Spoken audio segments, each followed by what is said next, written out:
Fasten your seatbelts. It's going to be a bumpy night.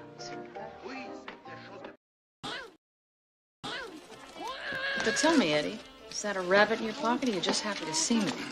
So, hello everyone. We are back to talk the sequel to RoboCop, and it's pretty much just titled RoboCop 2. Basically no subtitles. As straightforward as any sequel title can be, pretty much.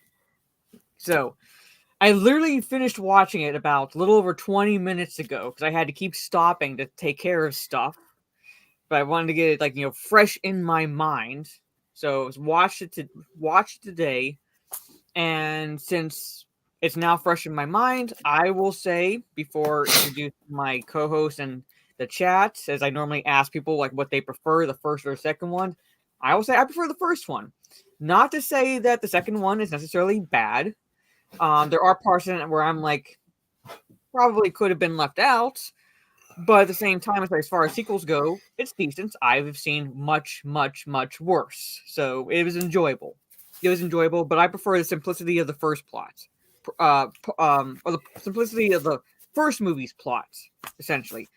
This one it's not complicated, but at the same time, it's like I said, they introduce some things where I'm they could have, at least one thing that they could have done without, because they touch upon it at the beginning of the movie, and it's forgotten about the rest of the movie.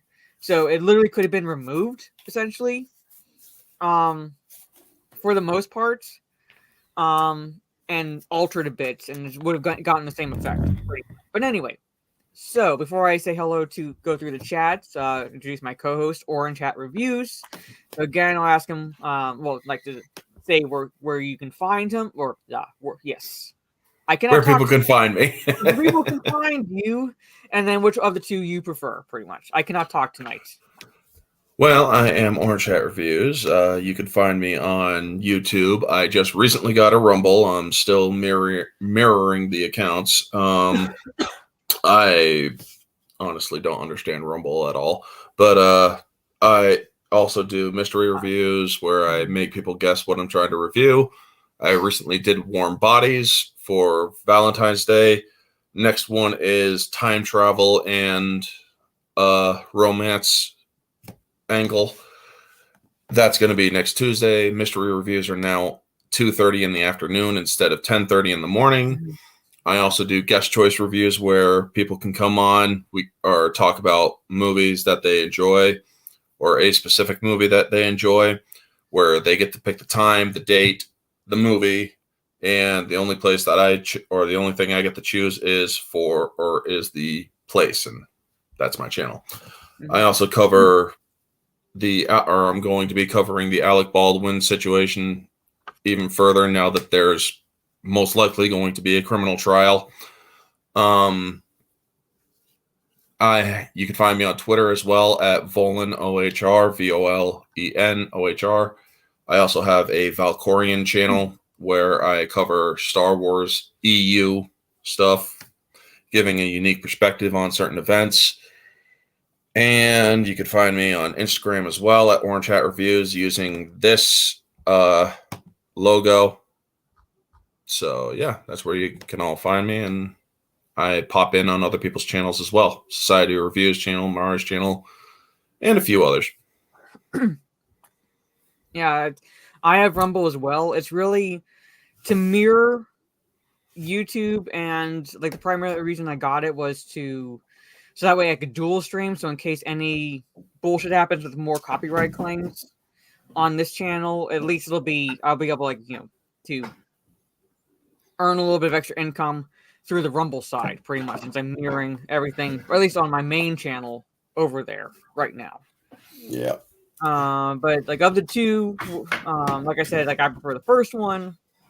Just because Same.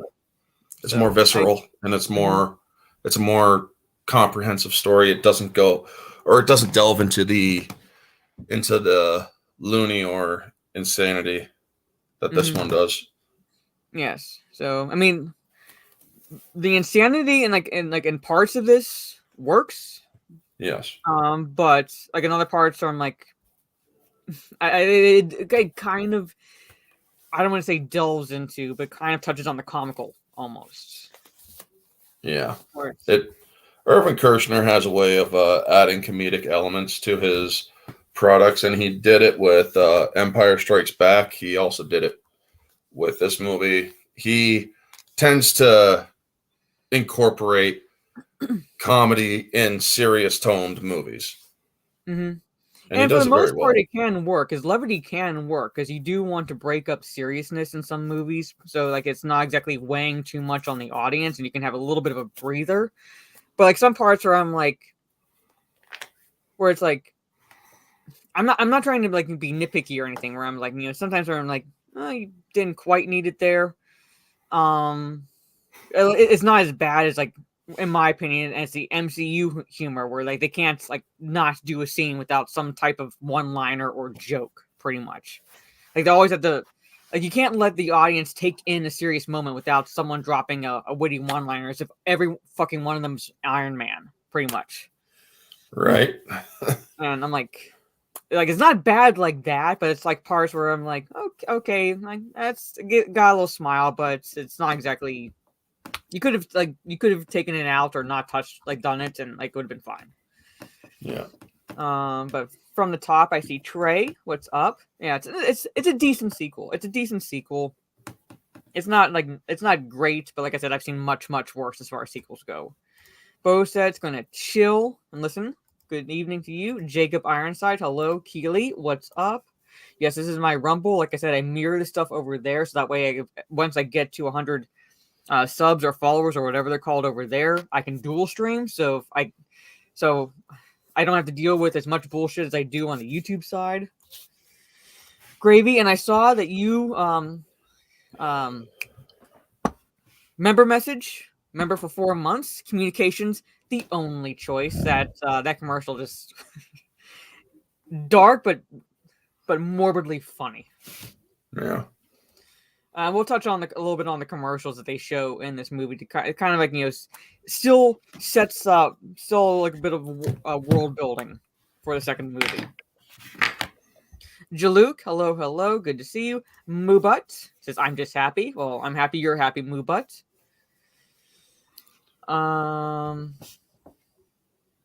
So I'm not sure who you're referring to in this comment, but if it's the kid, Yeah.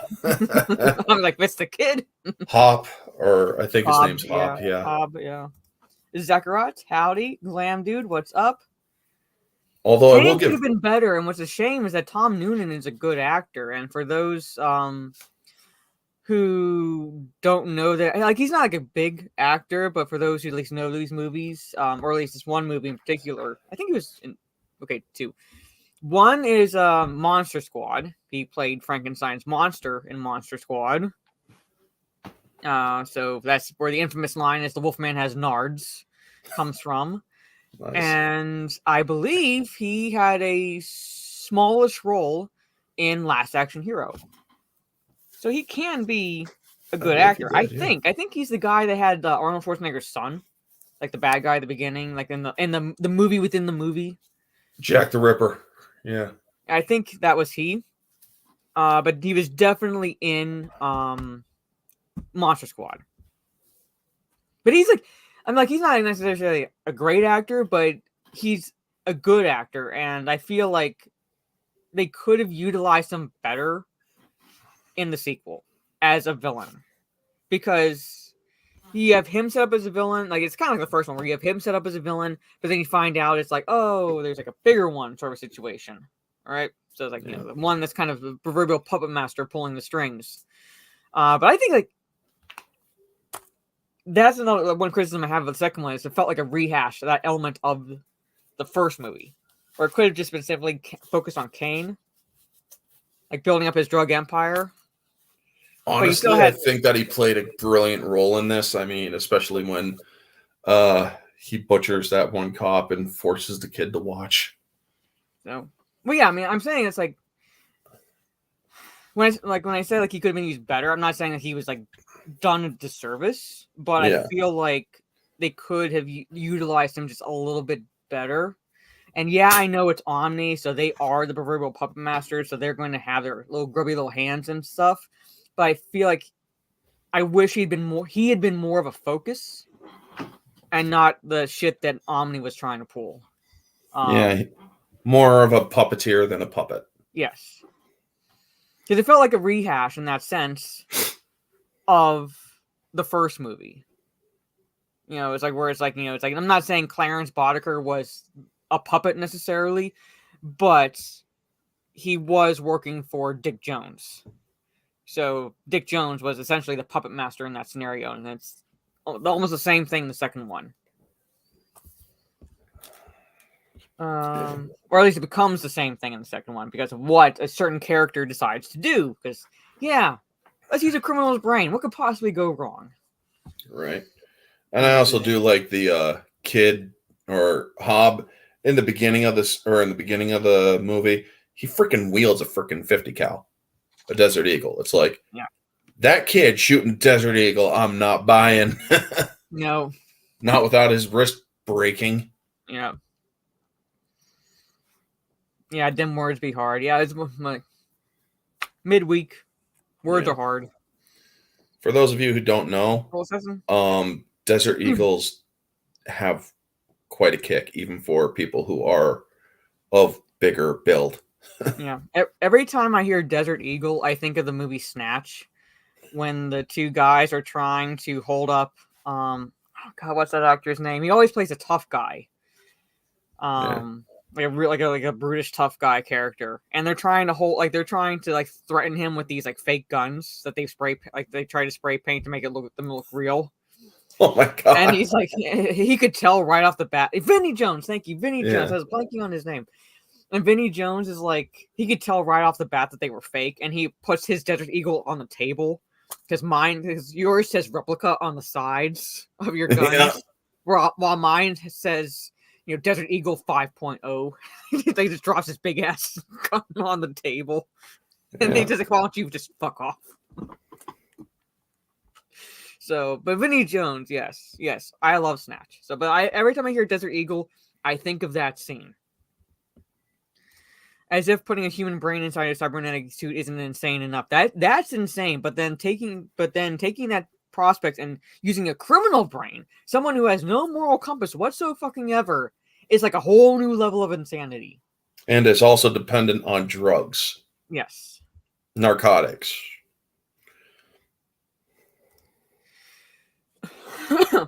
Coronation Starscream. This is bad comedy. Hey, Megatron. Yeah. Zangili, honestly, C-3PO's constant humor during the escape from Cloud City sequence is a bit too much for me. I'm saying it's like there's like levity in itself is not bad. It's sometimes where it's like it's in my opinion improperly used or used a little bit too much. Irvin Kershner tends to do the too much angle. Yeah. So the little kid, okay, yeah. Although I do like or there's a scene in this, if we don't cover it, but it's like he's talking about the different flavors of Nuke. And it's like the blue velvet. And he's like, Frank! Or the Pedestrian's got my teeth wiggling. Yeah. And you can actually hear his teeth wiggling. Yeah. It's like, oh my God, you can actually hear it. He's like telling him to put like 5 cc's or something in it to kind of like just cut it with scopolamine. 5 mils per. It's like he's just fighting through the high. It's like, yes, cut it with scopolamine. 5 mils per. It's like, oh my God, dude, you are seriously tripping. Yeah, the scene with the little sister holding the monster's finger. Yes, it is an underrated movie. It is an underrated movie, and it teaches kids not to judge a book by its cover without beating them over the heads with messaging, like in identity politics, like it does today, pretty much. Because like particularly with the elderly gentleman that lives in a rundown house, and like that he's seen his share of monsters, and it's because he was. I'm not gonna say anything if anybody's like not seen the movie, so. Yeah. Also, you get to see Elvis in this movie. I get why she was there. It wraps up at the end of the movie, so I get the maybe you could say didn't need her, but at the same time, it was like it plays into corporate bureaucracy, and Not to mention the back guy's libido. He's an Yeah. old perv Yes, in this. and that But scene we're was not like, building a toy. yes, I know. But he's also not afraid to be savage when he needs to be, because, folks, a lot of people think that they're going to get away with it and this and that. She's not getting away with it at the end of this movie. What they don't show you is that she gets capped. Yeah. Because she's the one that's going down for it. Yes. So it's like, it's like she pretty much, and we'll get to that. It like becomes the patsy. So, Snatch breakdown when. I've got so many movies. You have no idea how many movies I've seen. But I gotta put a list together because there's like people want me to do a breakdown of The Last Starfighter. That's one of my favorite movies growing up. I still love it. I think it's underrated. I'm gonna have to check that out like sometime. It's like the plot. Like the plot is, I don't want to say like it's generic as in like in a bad way. Like, but it's like it's simple. But I feel like it's underrated, and it set it up essentially for a sequel, but that never happened. And I don't want Hollywood to ever fucking touch it. Pretty much. Oh, chances are they're going to try to pull the 30 or 40 year later sequel. Yes. Folks, there's a way to do a 35-year-old sequel. Top Gun Maverick is the way to do it. Independence Day is not the way to do it. Yes. So, but I could do a Snatch breakdown because I think that's probably my favorite Guy Ritchie movie. It's like edges out a few others, but I love it, and like it's part of that movie. Snatch is part of the reason why I love Bullet Train, because it has a similar approach to the it's like non-linear storytelling. It's like you have to pay attention because it'll put a scenario there and then flash back to that's like that ties into this, and like this thing ties into that sort of situation. Yeah, that's been folks. They're already doing new Flight of the Navigator. That's another movie where I was like, "Fuck you, assholes! Do not touch that." There's no need. There literally is no need to. Yes, first one again, not great, but nostalgia-wise, I love. All right, it's a cult classic. Yeah, I grew up watching it. It's a cult classic. I love it subjectively. I love the hell out of it. And fucking hell, it has Pee Wee Herman as the voice in the spaceship. Right? You can't recapture that magic. I mean, you could try using him again, but it's just not the same. It's not. Everybody now sees him as a fucking pervert. even though it's like, come on, give the guy a break. He was an adult. He was watching an adult movie in the theater. That is true. Like he was flashing. It's not like he was flashing himself in front of kids or anything like that. That's where he got caught. Like, give the guy a little bit of a break. Is it kind of? Is he sleazy? Yes, but is he a pervert? No. No. Is it? Yeah. Is it like sleazy? Yeah. Like sleazy? Yeah. Perv? No. All right, give him a break. We have like a lot more pervs in Hollywood, and I think Paul Rubens is like the least of people's problems. Exactly. Give him a break. That's all I can say. But you can't recapture. You can't recapture that. But anyway, we're segueing away from RoboCop. Yeah, let's get back into it. Borderline brain dead, stupid. Yes. Talking about. I do like in the beginning of this movie when they're covering the whole nuke war. Nuke is the name of the drug, folks. They straight up show a dude get or the attorney general get assassinated on screen while he's talking about nuke and how it's a plague. And the guy is literally, or when they're arresting him, is like, nuke, nuke, nuke. It's like, dude is straight up tripping.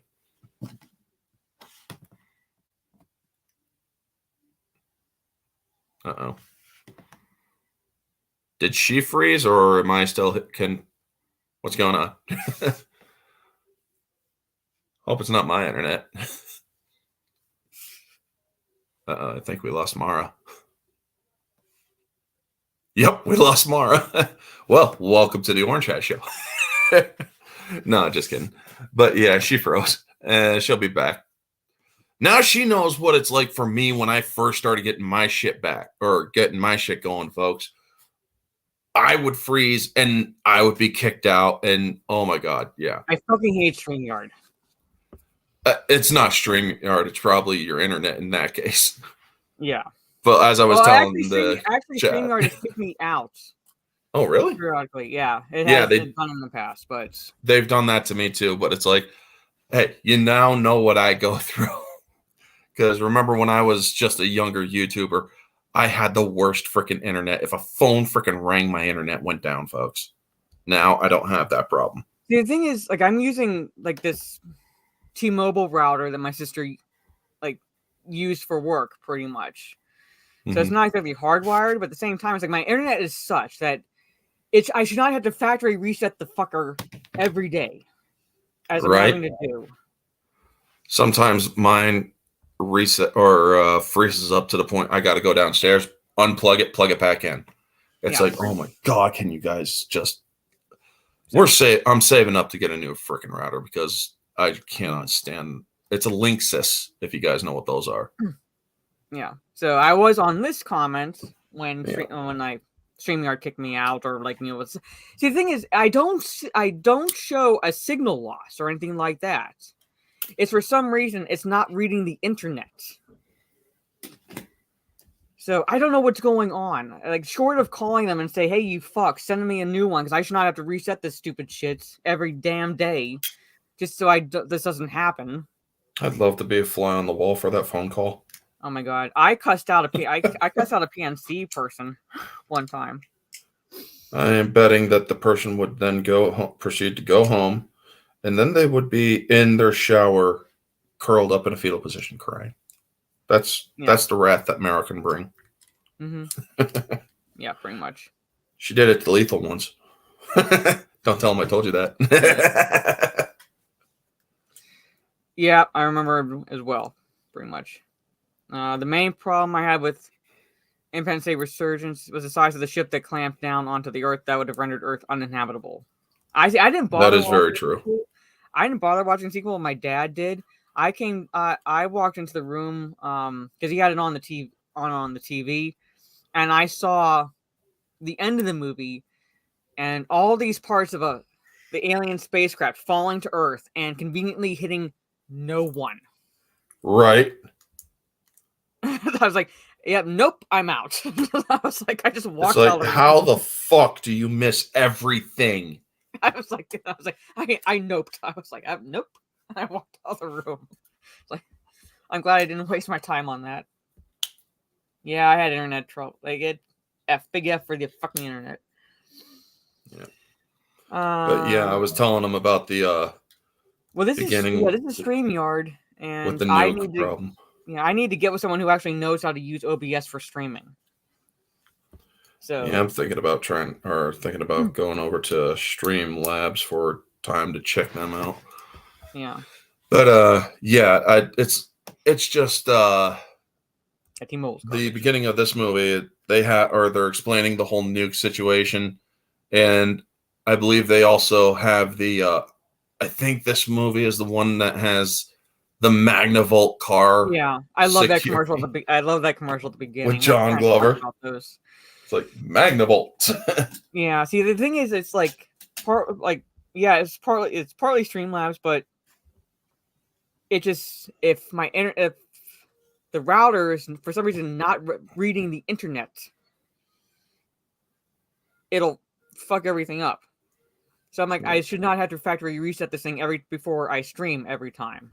So, and Streamlabs is trash. I will give you that. It's a trash company. I can't even manually see if I have to update anything through Streamlabs because it all depends on if they decide to push an update through, which could screw things up as well.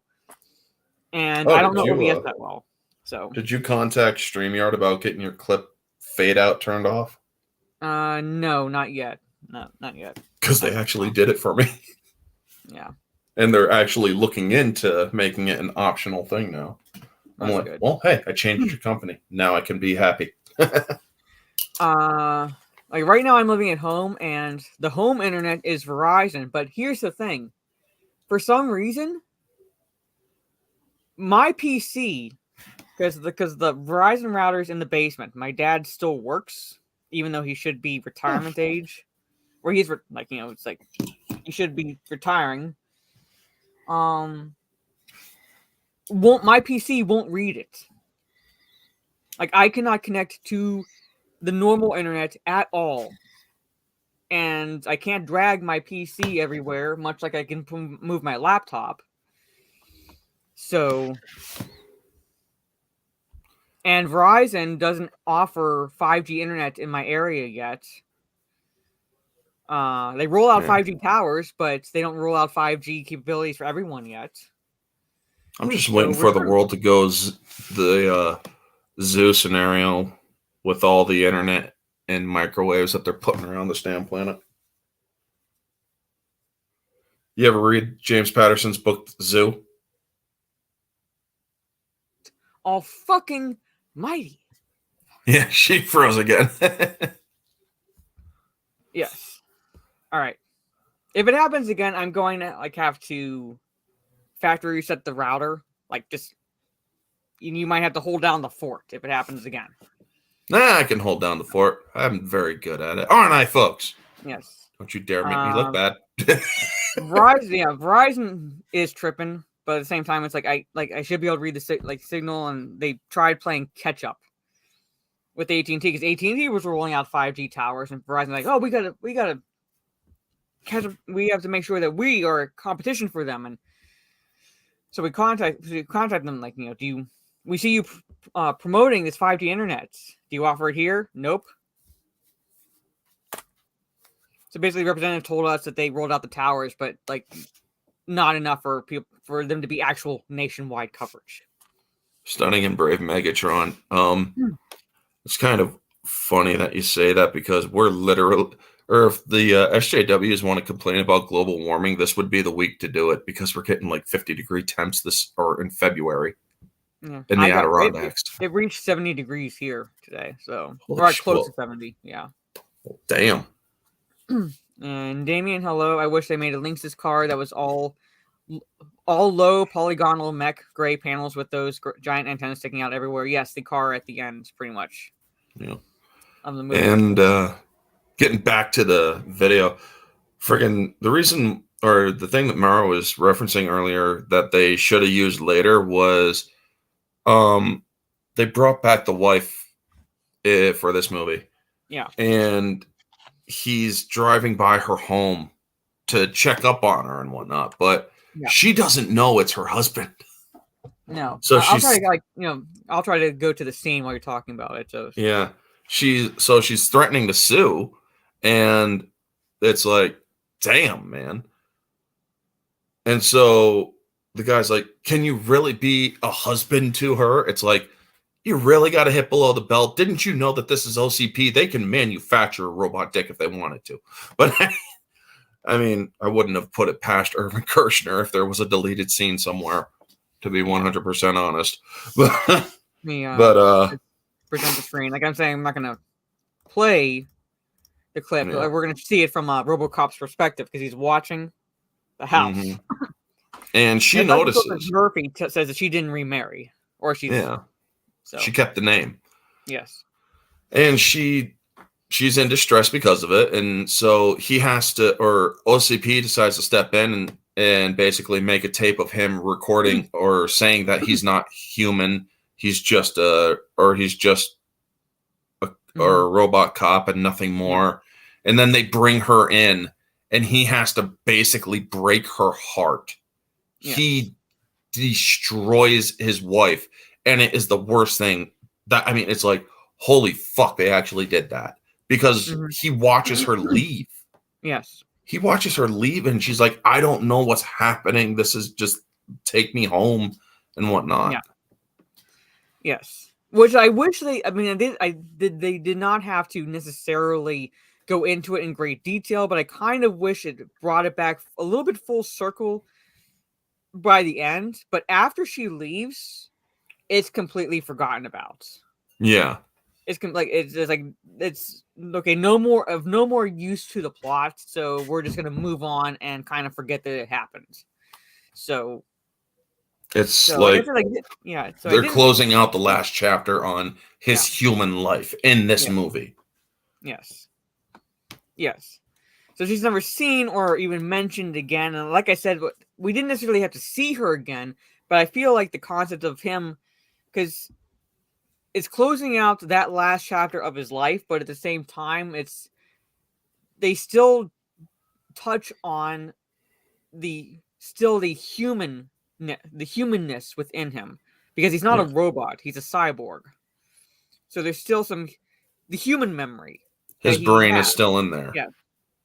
So, and I feel like they should have at least touched upon it later on in the film. That would have completely closed it full circle, but it became kind of like more like a MacGuffin to kind of.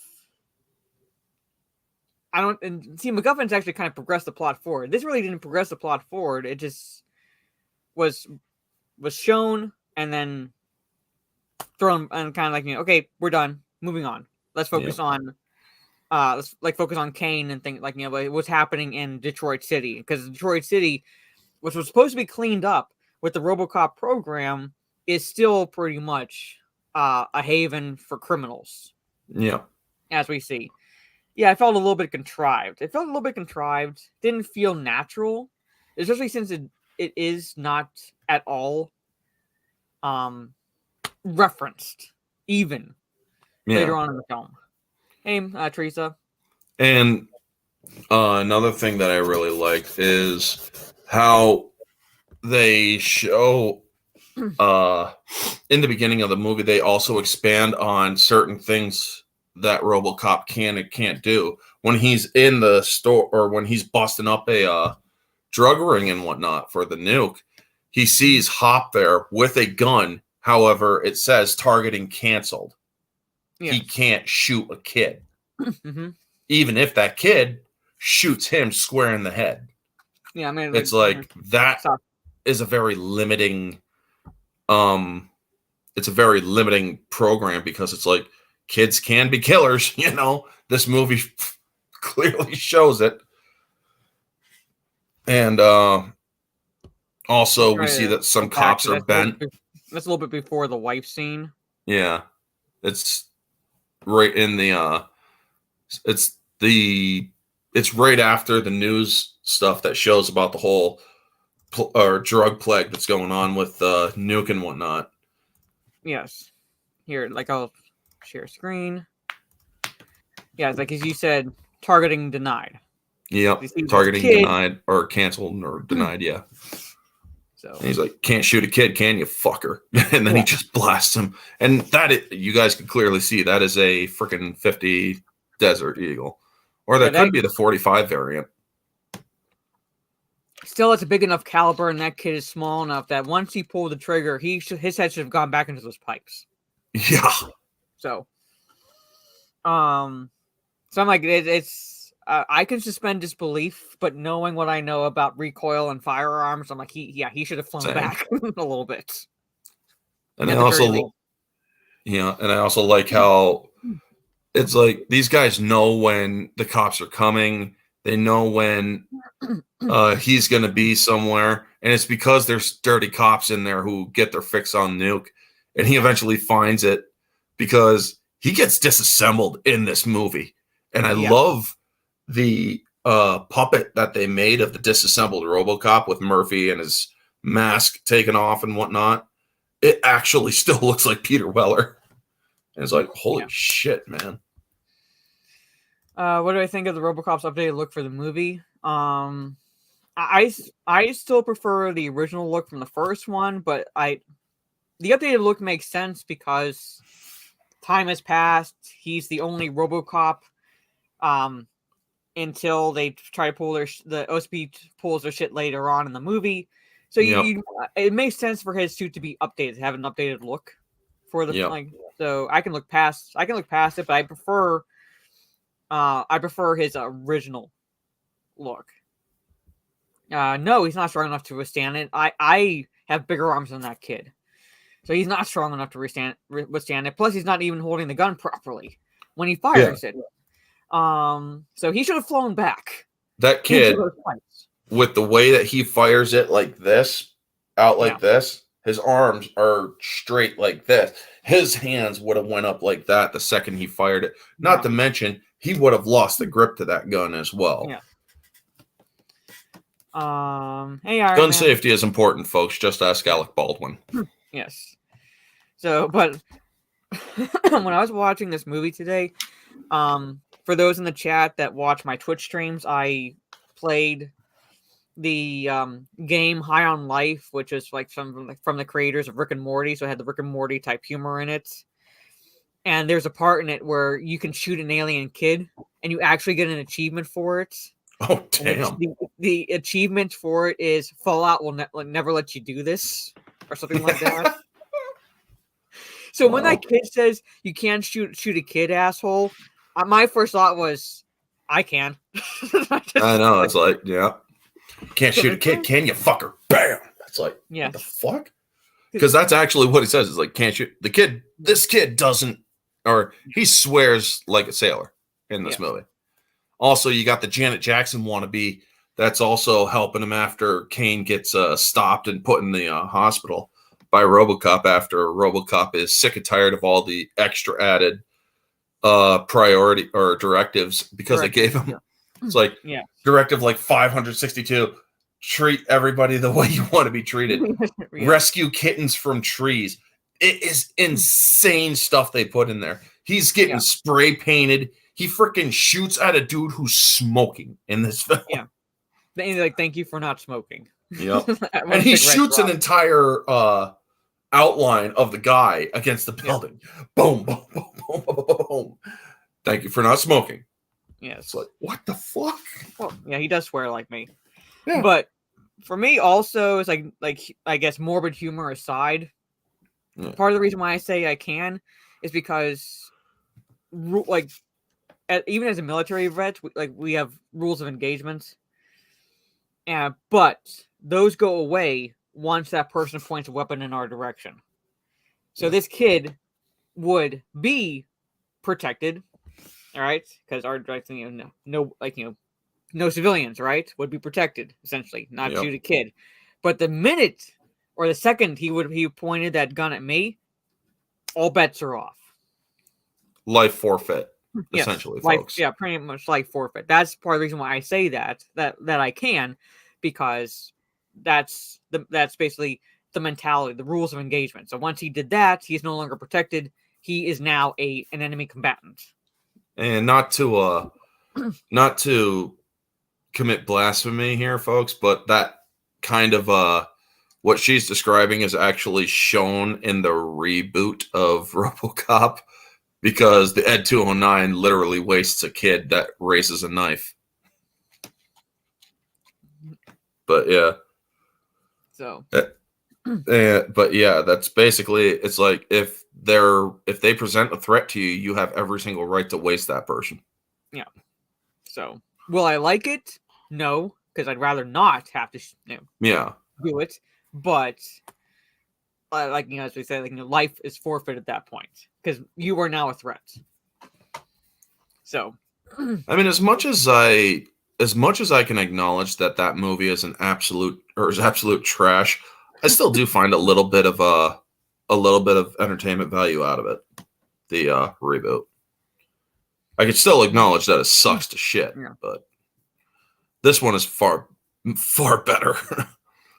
But yeah, he also you see Elvis's skeleton in this movie, folks, which is also pretty cool.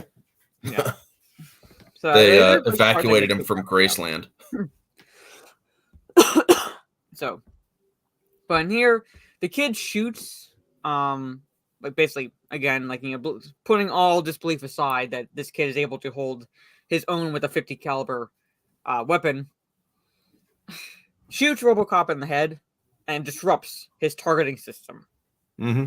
So, but doesn't entirely take it out. It just kind of disrupts it enough that he's unable to use it until he's able to get it recentered and everything afterwards. Because it is a .50 caliber round and it is high velocity, which smacks him or basically rings his bell a little bit. Mm-hmm. It's the equivalent of ringing a person's bell. essentially, to a robot. And I absolutely love. You also see the corporate side of this movie where the mayor is this black or this younger black guy, and he basically signed off all rights to the city's buildings to OCP. OCP, yes. And he's like, I didn't say, and his lawyer's like, you signed this. Yeah. Like, you signed this. And it's like, oh my God. So again, so we're not playing the scenes. I wish I could kind of play the scenes, but I can't, even without sound. But this is the scene we're talking about, where, and the actor who plays the mayor kind of like reminds me of almost like he was taking inspiration from the actor who played Goldie Wilson in the Back to the Future movies. A little bit in his personality. Yeah. I could see that. Like not entirely, but there are some traces where it's like I think he took that character as a little bit of inspiration for his mannerisms. Yeah. Who was it that played him? Who was it that played him? Thank you for making me feel old, Damien. But Peter Weller, if there's another movie that I would break down, that's a trip. If you guys haven't seen it, that also stars Peter Weller, Buckaroo Banzai. God! Thank you for a trip without drugs. Yeah, thanks for that trip, by the way. You're welcome. You're welcome. But yeah, I found out it's Willard Pugh who plays the mayor, and he's like, I just love how he's just has his little freakouts and whatnot. Mm-hmm. And he's like, fuck you, man. And he's like, get him out of here.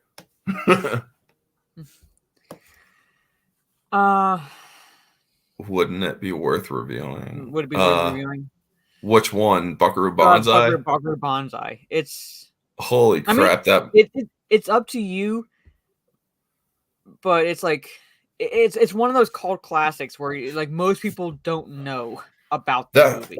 Yeah, I mean, I was gonna review it. I checked it out as per her request. I was gonna review it, but then I realized I'm still kind of tripping from watching this damn thing. I don't think I could ever freaking review this show or this movie because it's like, and then you get done watching it and you're like, what the fuck just happened? Yes. I mean, if you want to, Trey, you want to. Like I said, it's a trip. Yeah. It's a trip. It's Peter Weller, John Lithgow, Clancy Brown, Jeff Goldblum's in it. Oh my God! Yeah, he's wearing a cowboy outfit for most of it. Right. I mean, believe me, Trey. Whatever you're hitting in that bong in your profile picture there, Buckaroo Banzai is a much better high. And there's a character in there called Perfect Tommy. Yeah. I mean, Peter Weller he's a great actor.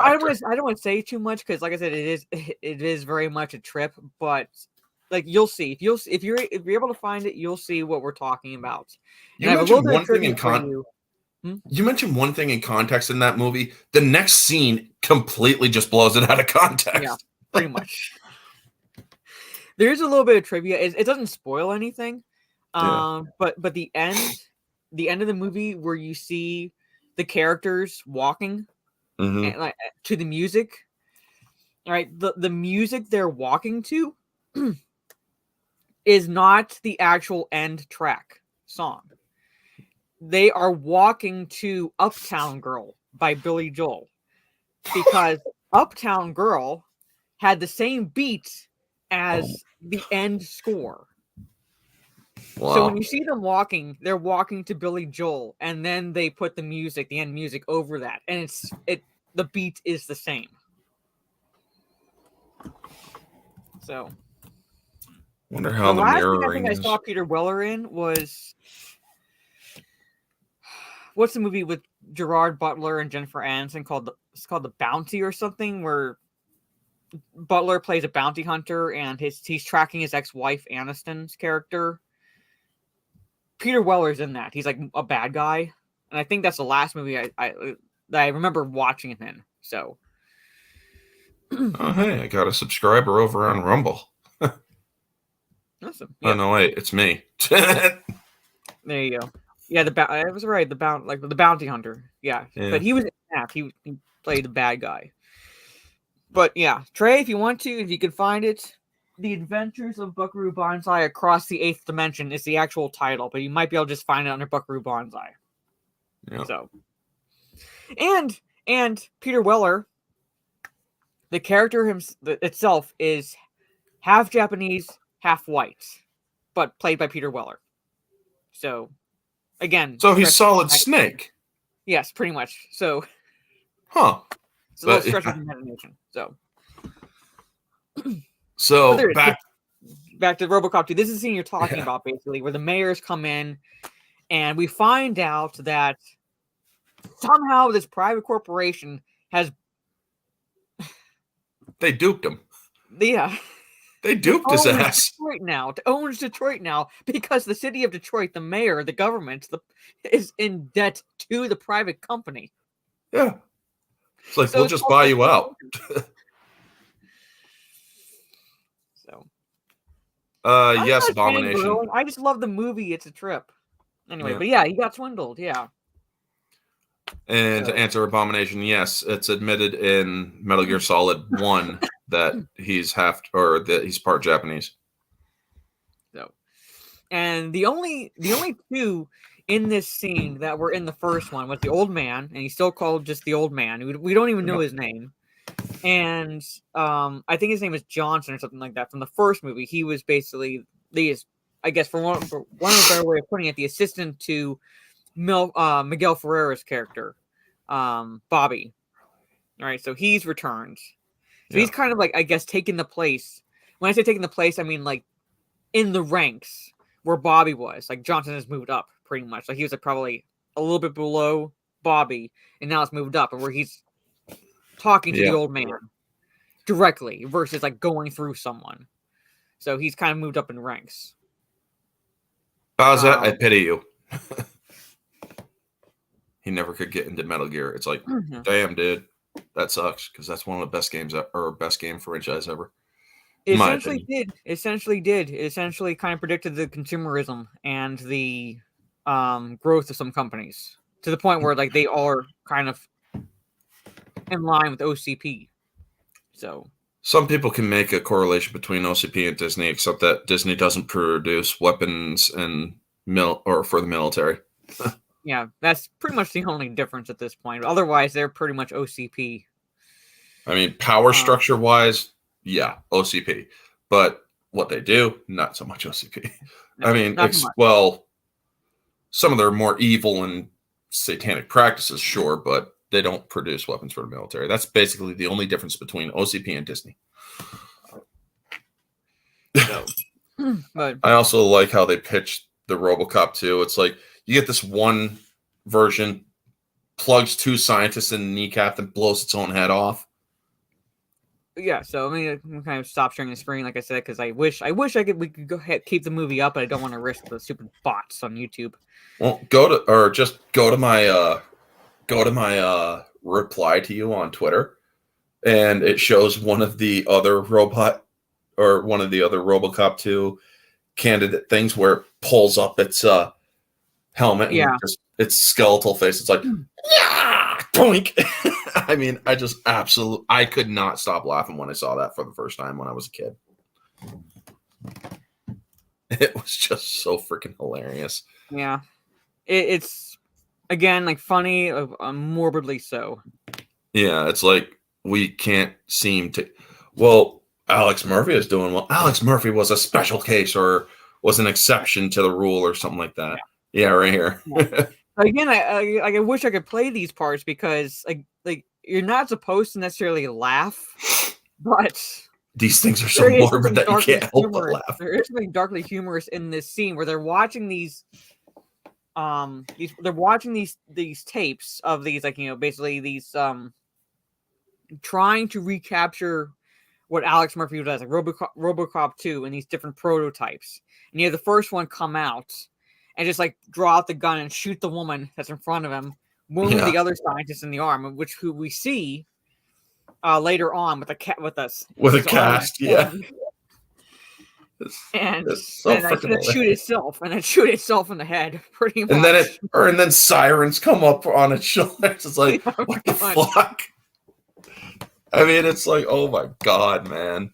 And then this one comes out a little bit thinner in build, and then just like pulls off the helmet, screams, and then just collapses. Yeah, it's like, yeah. You don't see it fall because it cuts to the old man, but you hear a thud.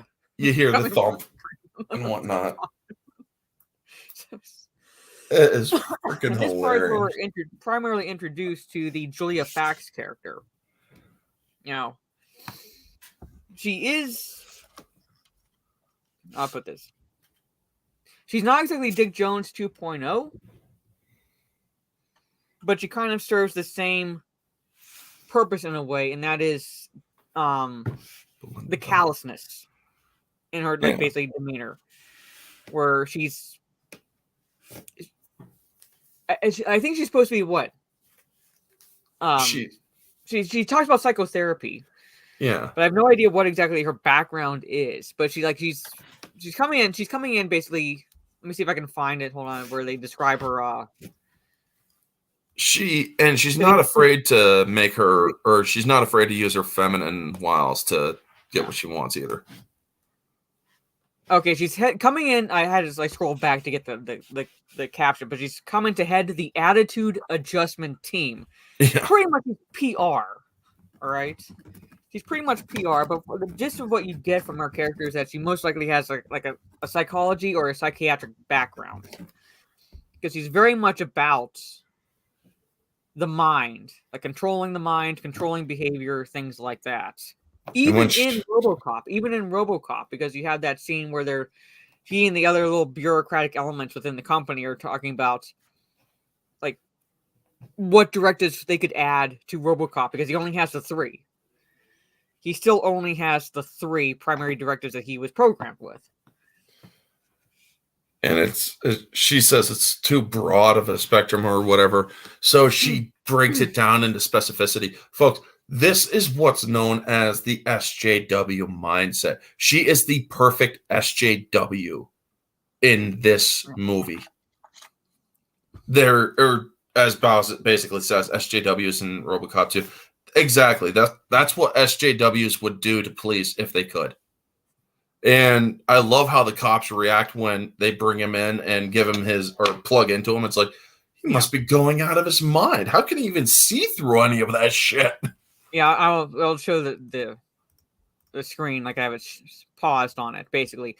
Yeah. Like it's scrolling through. Don't rush traffic lights. Don't run through puddles and splash pedestrians or other cars. Don't say that you always attempt when you are not. Don't be oversensitive to the hostility and negativity. What? I'm like, and it's like 250, and it keeps scrolling. Yeah.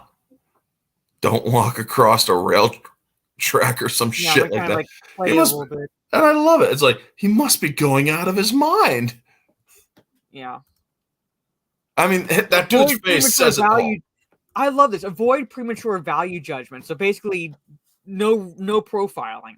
Yeah. Basically, it's what it's essentially boils down to. Is no profiling. Discourage feelings of negativity and hostility. If you haven't said or done anything or whatever. If you haven't, I don't know. Avoid interpersonal conflicts. What the fuck? This is a living SJW list of. If you haven't got anything nice to say, don't talk. Yeah, if you haven't got it, right. It's like, what the fuck? Yes. And the dude's face says it all. It's like, he must be going out of his mind. Yes. So much that he fries himself to get rid of it all. To the point where he has no directives. Yep, he wipes them all out. And then that's one of my favorite parts is when he fries the directives out of himself, basically, and he has he's essentially free. Mm-hmm. He can't be controlled. He's essentially free. And one of the cops asks, "What's bugging you, Murph?" Kane. Kane's bugging me. Kane is bugging me. Now, folks, also this movie has the funniest freaking motorcycle shot in the history of movies. He can't sit on a motorcycle in this film. So I'm pretty sure Mara can see it. It goes right before, or it's when Murphy pulls ahead of Kane on the motorcycle. He's standing up. Let me see if I can get a freeze frame on it. A little bit, or let's see here, a little further. There. I'm gonna stop so it doesn't play, but I'm gonna play it a little bit so I can get a shot. And I mean, I see that, and I'm like, he must be chafing underneath, man. Yeah. But I also do love how he does take out Kane. He just he plays chicken and wins. Yeah. Or wait, do they both lose if they crash into each other? Yeah, pretty much. Or do they both win? So basically, it's about as good a shot as I can get. But here, if you're watching the movie, he's standing. Yeah, he's standing there. It's like, hey, look at me. I'm a street performer on a bike. Yes. I'm pretty sure because if he would have sat in the Harley, he would have put it through the concrete because he weighs like 600 pounds. Yeah. Because like he's supposed to be like titanium. So like he's going like he'd be I imagine he'd actually be crushing this motorcycle with how much he weighs, pretty much. Oh, yeah. So again, suspending disbelief pretty much. But he has to ride the motorcycle like this ahead of Kane. So before we talk about Kane, essentially, let's kind of like dial it back to Julia Fax. Yeah, right, the ambitious, the overly ambitious, callous, seductress, everything that basically. I mean, this is a woman that doesn't have pink hair, but can get any boss to do what she wants because she's not afraid to flaunt it. So, I mean, she even joins him in the freaking hot tub later on. Yeah, that's a scene I'm trying to try freezing on. It's like, she's screening psychopaths, sir. Well, we're not exactly building a toy. Yes, like, I was what like, the fuck? Again, like, yeah. So it's like I'm like, okay, this must be like the old man's wick has not been dipped in years. If he's falling for her wiles, pretty much. But she doesn't exactly join him in the hot tub, but she comes in wearing nothing but a robe. So like, you know what they are doing, pretty much. Yeah. And you can figure out how she's able to twist him around her proverbial little finger, pretty much. And both Johnson is saying this, the scientist that's trying to stop her is saying this. Like, you are insane. Yep. You're looking at criminals as the brain for the RoboCop 2 prototype. Yep, and the guy who created the exoskeleton that Kane goes into, and he's like, I'm not going to let you put any of those brains in my prototype. We'll deeply miss you here. She's not afraid to freaking go over anybody's head to have him fired at this point. Yes. Because she gets promoted, essentially, because of all this. Yes. She is promoted, and like I said, she's basically another version of Dick Jones, only in the sense that she's Kamala Harris. She doesn't see humans as humans. She sees them as like basically pawns. Yeah. To get her way, to get like what she wants, to get ahead, both literally and figuratively. And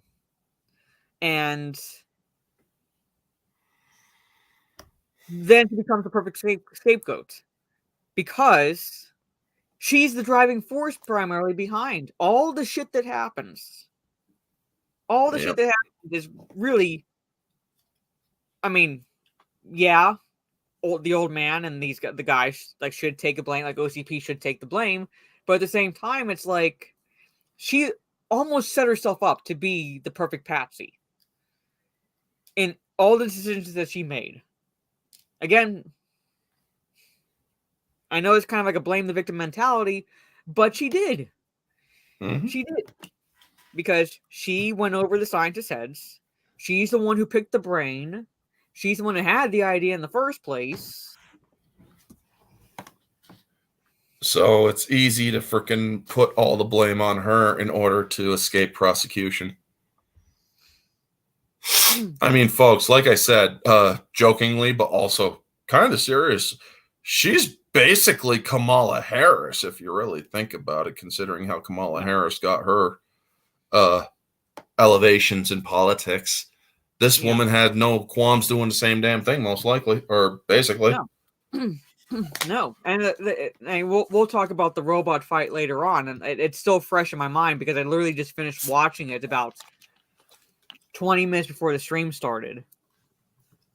And the part where it looked like when Lewis crashes that police vehicle, that police armored vehicle, into RoboCop 2, Kane, we'll call it Kane pretty much, into Kane, she looked disappointed.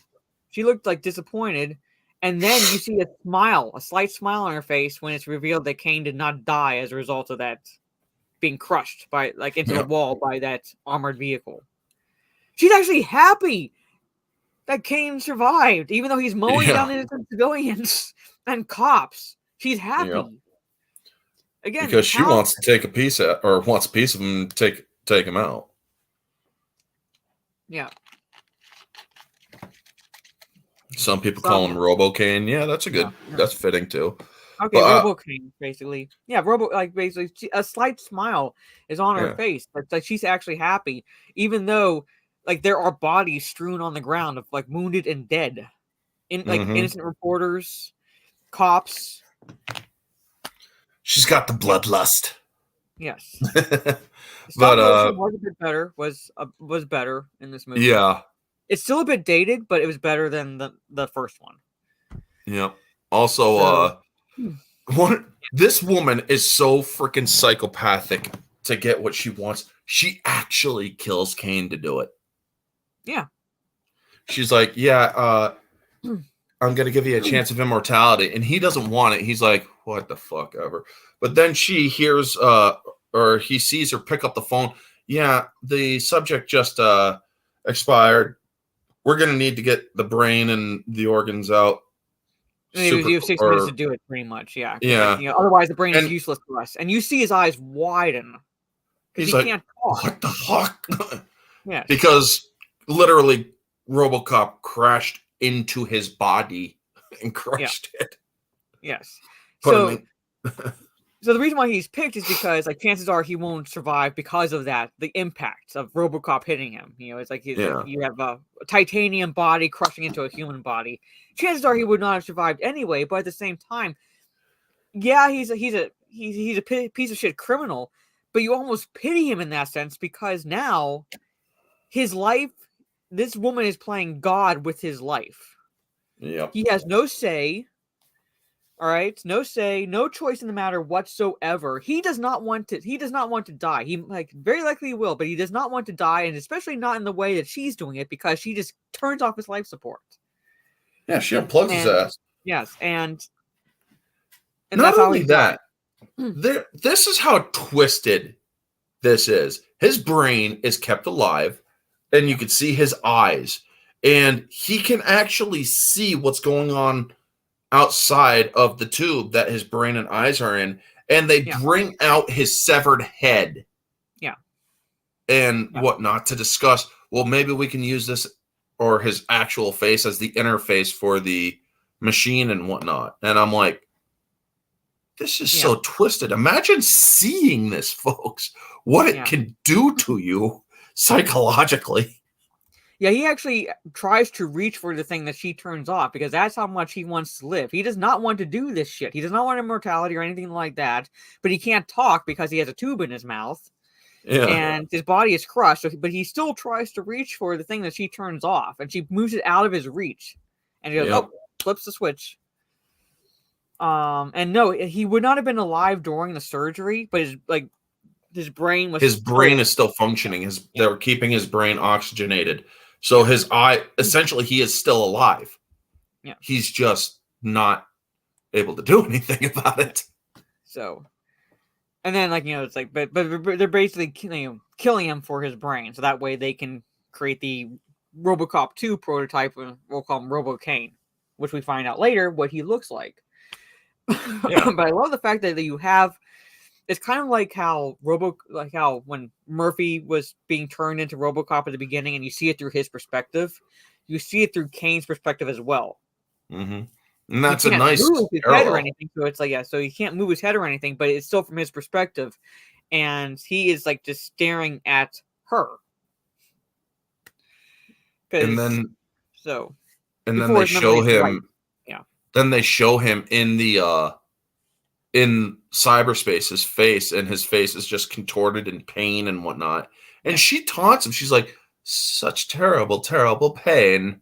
Yes. And she's like, "You may not remember me, but I'm sure you remember this." She holds up a humongous tube of nuke. Yes. And we did not talk about, nuke is the drug. It's like this drug that Kane produced. I told them when you were frozen in the beginning. All right. And it's like where the freaking attorney general gets shot in the middle of a presentation about nuke, and the guy's literally going, "Nuke, nuke, nuke." Yeah. So hilarious. But yeah, plus the blue velvet, we're gonna have white noise, blue velvet, Frank, blue velvet. I think it's ready, sir. I just love that scene. But yeah, I mean, him tripping is great in that freaking movie. Mm-hmm. I think, like, the actor is a decent actor. I just wish that he had been utilized a bit better, because you might want the kid to leave. Why? Yeah, like how Kurtwood Smith played Clarence Boddicker. Like, that is the perfect psychopath, sociopath, whatever you want to call him, but he's like that perfect in his behavior. Where Clarence Boddicker is very boisterous with his psychopathy. Mm-hmm. Kane is laid back, drug induced psychopathy, where he's just absolutely fascinated by it all, but he doesn't emote it. He's more sociopathic than psychopathic. And they're like, "You said you were only gonna scare him." Doesn't he look scared? Yeah. And then he grabs the kid by the back of the neck and forces the kid to watch as this doctor starts cutting open the cop that ratted him out. Yes.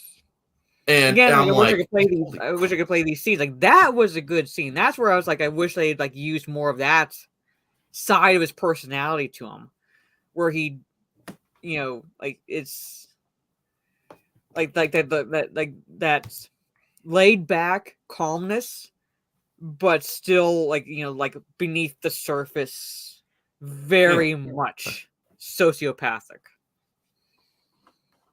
I mean, he gives off the sense of he's a freaking cult leader, but he's also a drug kingpin.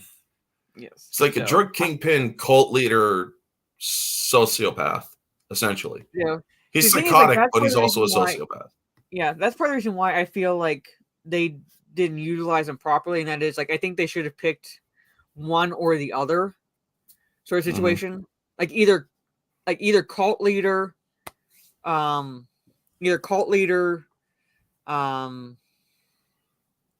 drug pusher or something like that. Yeah. Drug kingpin drug pusher. It's those two kind of cult leader and kingpin don't exactly mesh well, in my opinion. So I feel like if they were going to go, this would have been more cult leader. Yeah. But he was trying so a little bit like Manson, which would have what should have been the whole the only thing they really focused on, including the drugs. But him trying build up this enterprise, and you don't fit the kingpin personality. So it's you got, for me, in my personal opinion, now it could have worked for it's this is my opinion. Should have focused on one or the other, and I feel like the focus on the cult leader would have been a bit better focus, because that would have been a deviation like an antithesis to Clarence Boddicker. Yep. So a different kind of villain. So it's not like a rehash of he's like trying to create this little criminal enterprise in New Detroit or Detroit City for a situation. And after Kane's dead, the kid and Angie, the Janet Jackson wannabe, end up having to take over the criminal empire, and they decide to strike a deal with the mayor, so the mayor wants to get back at OCP. Yes. Which actually, as much of a little shit as the kid was, I'm sitting there watching the scene going, he has a point. He has a point. He has a point. The little shit has a point. And it's like they're trying to raise money, and they're doing or the mayor's trying to raise money, and they have this dude standing with or bent at the waist all the way down, playing a freaking fiddle between his legs. Playing Born to Be Bad on a fiddle. On a fiddle. And then the lawyer of the mayor, who's also a spy for OCP, tells OCP that the mayor's about to pay off all the debts that he owes to OCP. Kind of fast forward. That's where we see the RoboCane prototype come in. So they dispatch RoboCane to take them all out. I'm trying to see. And the freaking mayor somehow survives. But yeah, he has a 50 the weapons that this thing has. You know, they had the Barrett 50 cal rifles in the first movie. Mm-hmm. This thing has a fully automatic 50 cal kind of Vulcan minigun on. You could see it on his wrist, right, or on his wrist that's pointing downward. That thing is firing off 50 cal or higher shells or rounds. I don't think it necessarily sucks, but to each their own. I've seen worse sequels. Yeah. I think there's some redeeming qualities in this movie. It's just like there were some things that I don't think were properly utilized. I know I keep dropping that word, but I'm like, Kane character, things like that. They, especially with the Kane character and the fact that they introduced the wife at the beginning, which goes absolutely nowhere with RoboCop. Yeah. But this scene, I thought was pretty cool, especially the intro where it just raises raises the door up, and you see RoboCane. What the fuck is that? Yes. I just want to see if I can go back 10 seconds. I gotta play and stop. I want to get their reactions, the looks on their faces, because it's dark. It's daylight, but they they're in a warehouse. It's dark. It's CD setting. This is the guy that's the one that's the he works for the mayor, but he's basically a plant for OCP. He snitches on the mayor to OCP, so he's a little snake. Yeah, and he ends up getting it in this scene too, or in the scene he ends up getting shot by a stray bullet. Yes. So, shit. Well, anyway, you saw their faces pretty much, but what the fuck is that? So, and then I want to stop sharing the screen because you see it from RoboCane's perspective.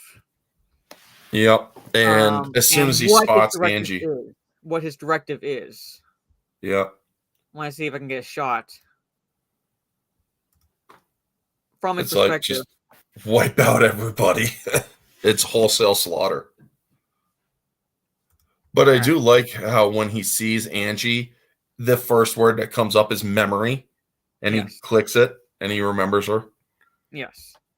Mayor, witness, or witnesses searching. He's basically there to wipe out everybody at that meeting. So we touched on the fuck ups that they did pretty much. So RoboCop was supposed to be the test, the prototype, and they're trying to make a RoboCop 2, but they're going backwards. So I'd like to see Ed 209 versus this thing. Yeah, but you're again in comparison, like the antithesis to the directives that we saw on Murphy when he was like, at least initialized as RoboCop, the 3 directives, and those 3 directives were pretty much protecting the public, serving and protecting the public, a gist of it without going into specifics of what the directives were. Here, basically, it's mayor plus witnesses. Take them out. Yep. They serve the public trust, enforce the law, and send, protect the innocent. Yeah, full on send this creation to commit murder, to take out the mayor and anyone who would witness it. And it's supposed to be a cop.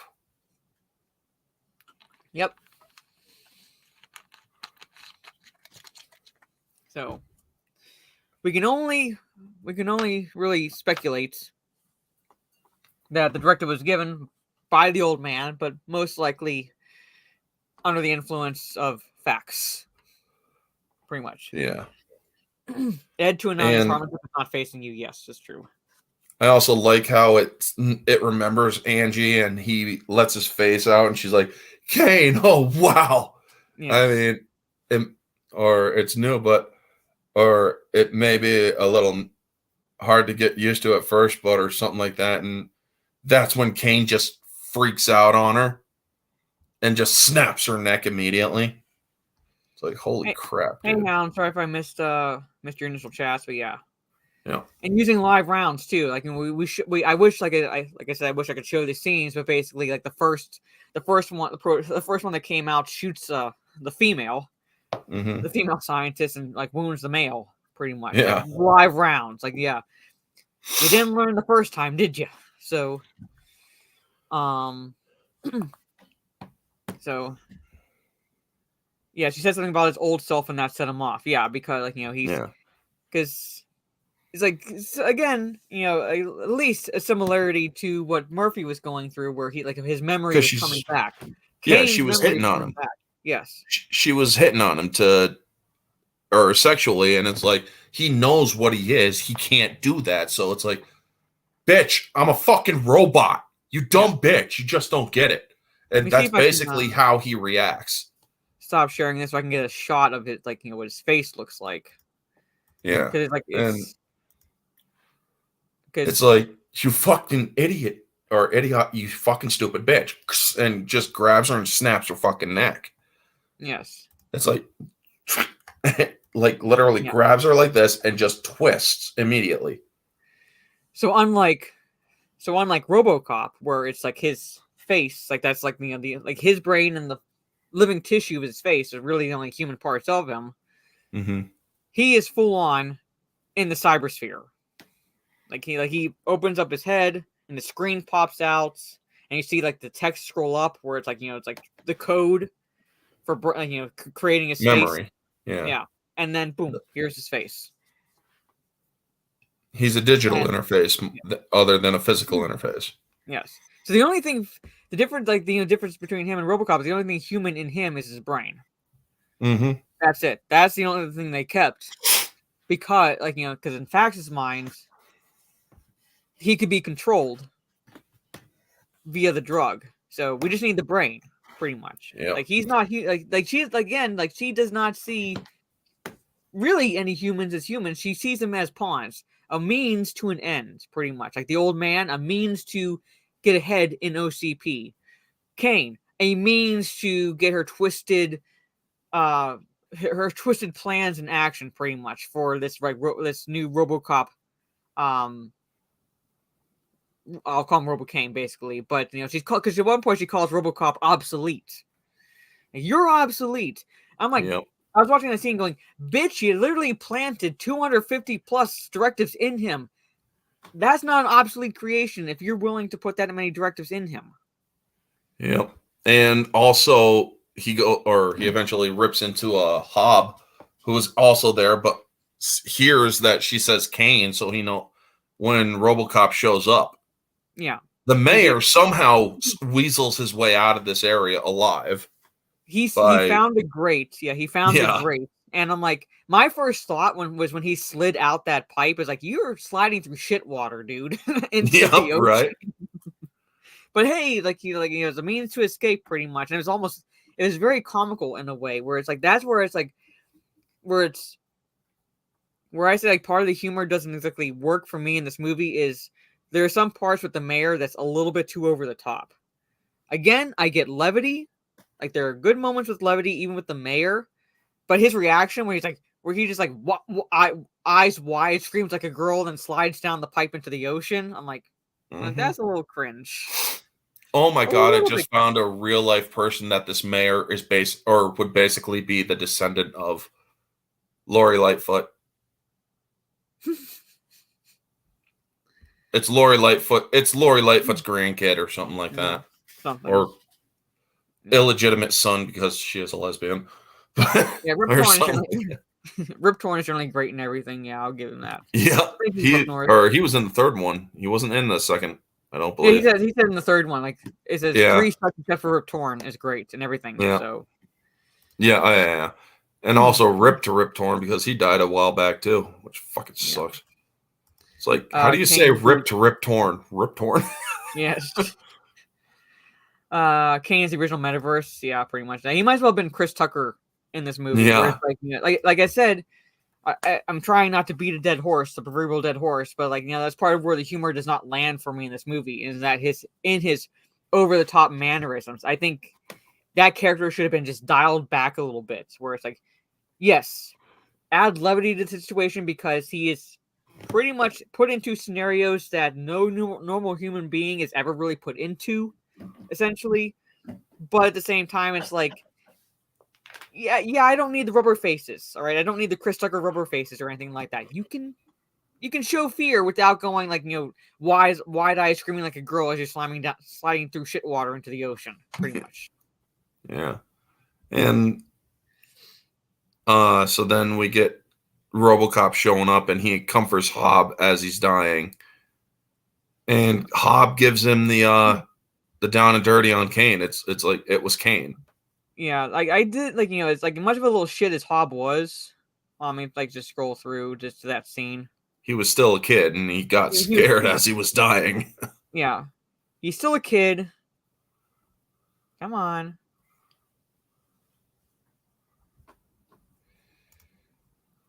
It's like wasn't being a little slow. Yeah, it happens. He's still a kid. He's still afraid of dying. He knows he's dying. He's like, because at one point he says, "I'm cold." So deep down, he knows he's not going to live. He's like, yeah,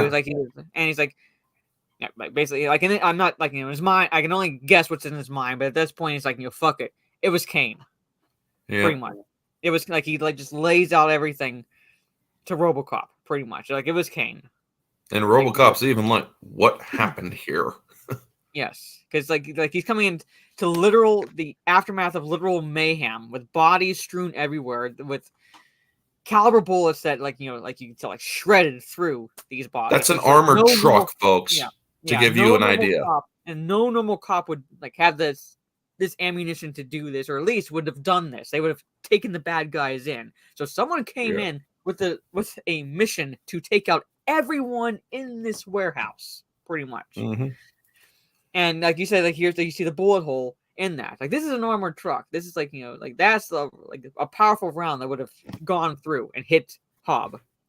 To give you guys an idea, those doors are this thick, like as thick as a head, quite literally as thick as a head, or as thick as my head. Here, I feel like this scene should have been built up just a little bit, where we maybe see, I don't want to say some hope for the Hobb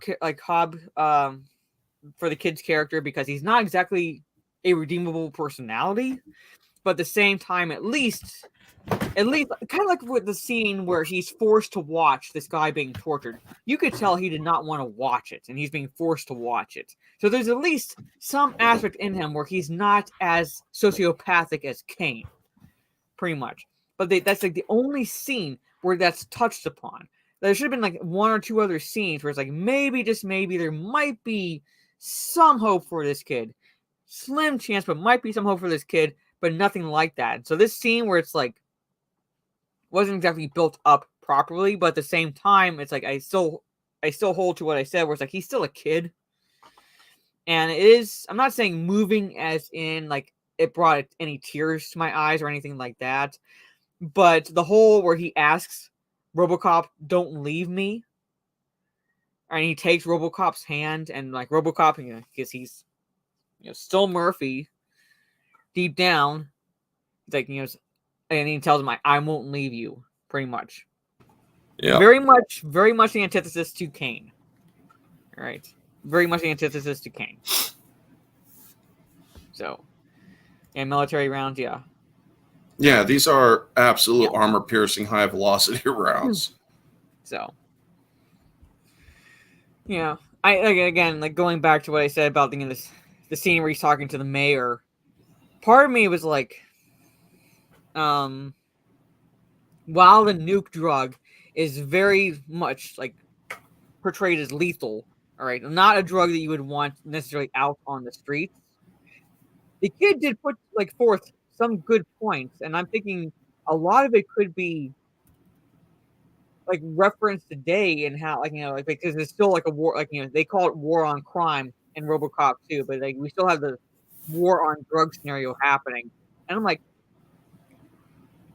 I'm of a mindset that marijuana should be legalized, pretty much legalized. Because comparing it to other drugs, it is one of the most benign ones out there. And yet, most of the prisons are filled with ones convicted for marijuana use, pretty much. That and the fact that the kid pretty much puts forth the business side of things, where I'm like, you know what? If they actually legalize marijuana, much like he's talking about legalizing nuke, yeah, you're going to employ people. People are going to... So that's more people employed, more people paying taxes, things like that, more businesses springing up. All right? It's basically a deal with the devil. Yeah. And it's like he's saying, we'll pull, or we won't have a lot of crime if you actually legalize nuke. Nuke is not, or they tell him that nuke is not fatal. Yes, it's addictive, but it isn't fatal. And so it's not really causing too much harm. So if you actually employ people, you'll have money and you'll bring the economy back up. And the other girls and Angie's like, and anybody who wants it gets it. So it's like, yeah. Whereas I'm not saying legalizing all drugs. I'm saying marijuana, because if comparing it to heroin, meth, things like that, is one of the most benign ones out there, and it actually can be used for medical purposes. So it's the fact that it's still illegal in most areas of the United States just baffles me. Central New York has drug safe houses where people can shoot up safely and legally. Yeah, so I'm just saying that of the drugs, and it would... most of the prisoner ones busted for that drug anyway. And again, that is not as bad as other drugs are, so you would free up prison space for people who actually should be there. Pretty much. And the thing is, I had to sneeze, so I had to stop what I was saying for a second. Those legal shoot-up houses, people are dying in those houses. So essentially, the state government of those areas in central New York are actually legally committing murder. Mm-hmm. Well, in this case, I would say pretty much that would be the one thing they would get hit on. I don't think they should necessarily go to prison for it, but if they're doing that, then yeah, take away their licenses, so things like that, punish them in that regard, pretty much. But the war on crime, the drug bill that we have, which is putting a lot of people in jail for minor shit, we have Biden to thank for that, folks. And not only that, you also have the bail reform laws that allow the guilty party to know where you live. Yeah. So I'm not saying that it should be there should be no repercussions or anything, but at the same time, it's there's certain scenarios where it's we could fix a chunk of the issues we have with the prison system and such if we were to work out a proper legalization for say marijuana. Oh yeah, there's that. If you also enforce death penalty on lifers and death penalty crimes, you would also cut back on prison overpopulation as well. But hey, that's just me, folks. I mean, I'm all for enforcing or capital punishment. Yeah. But segueing back to RoboCop, basically. But that was the scenario that the kid posed to the mayor. And he was basically ready, that all that money there in that armored truck amounted to $50 million. Because he was going to basically buy out the debts that the mayor was in. So that mayor would have not faced foreclosure of the government, which is I just laugh at that aspect of this movie, that the government was facing foreclosure because they were in a contract with a private company, OCP, and OCP was in a position to take over said government because that the mayors owed a little over $37 million to OCP. And the kid was going to help him by giving him $50 million. It's like, so he's like, does that cover it? And the mayor's like just nods, like, that covers it. That covers it. That covers it real good. Yeah. Yeah. That covers it real good. Hey, Monty. So then basically we're gonna get to the Rock'em Sock'em Robot scene because the mayor actually shows up. And you actually see the old man. He's like, "Oh, Mr. Mayor," and the outgoing administration. "Oh, we're not going anywhere." Yeah. And it's because they're giving a presentation on RoboCop 2 and Delta City, which is what they wanted or create. Which I won't show, but basically like Delta City, which is the urbanization of New Detroit, and the mayor, to his credits, it's calls him out on you're basically going to be, people are going to be losing their homes, right? We're not going to have neighborhoods anymore, things like that. Yeah. To which the old man counterpoints with people have living quarters and in these buildings, It seems to me that neighborhoods are the places where crime or where bad things happen. That's how he says it, or something along those lines.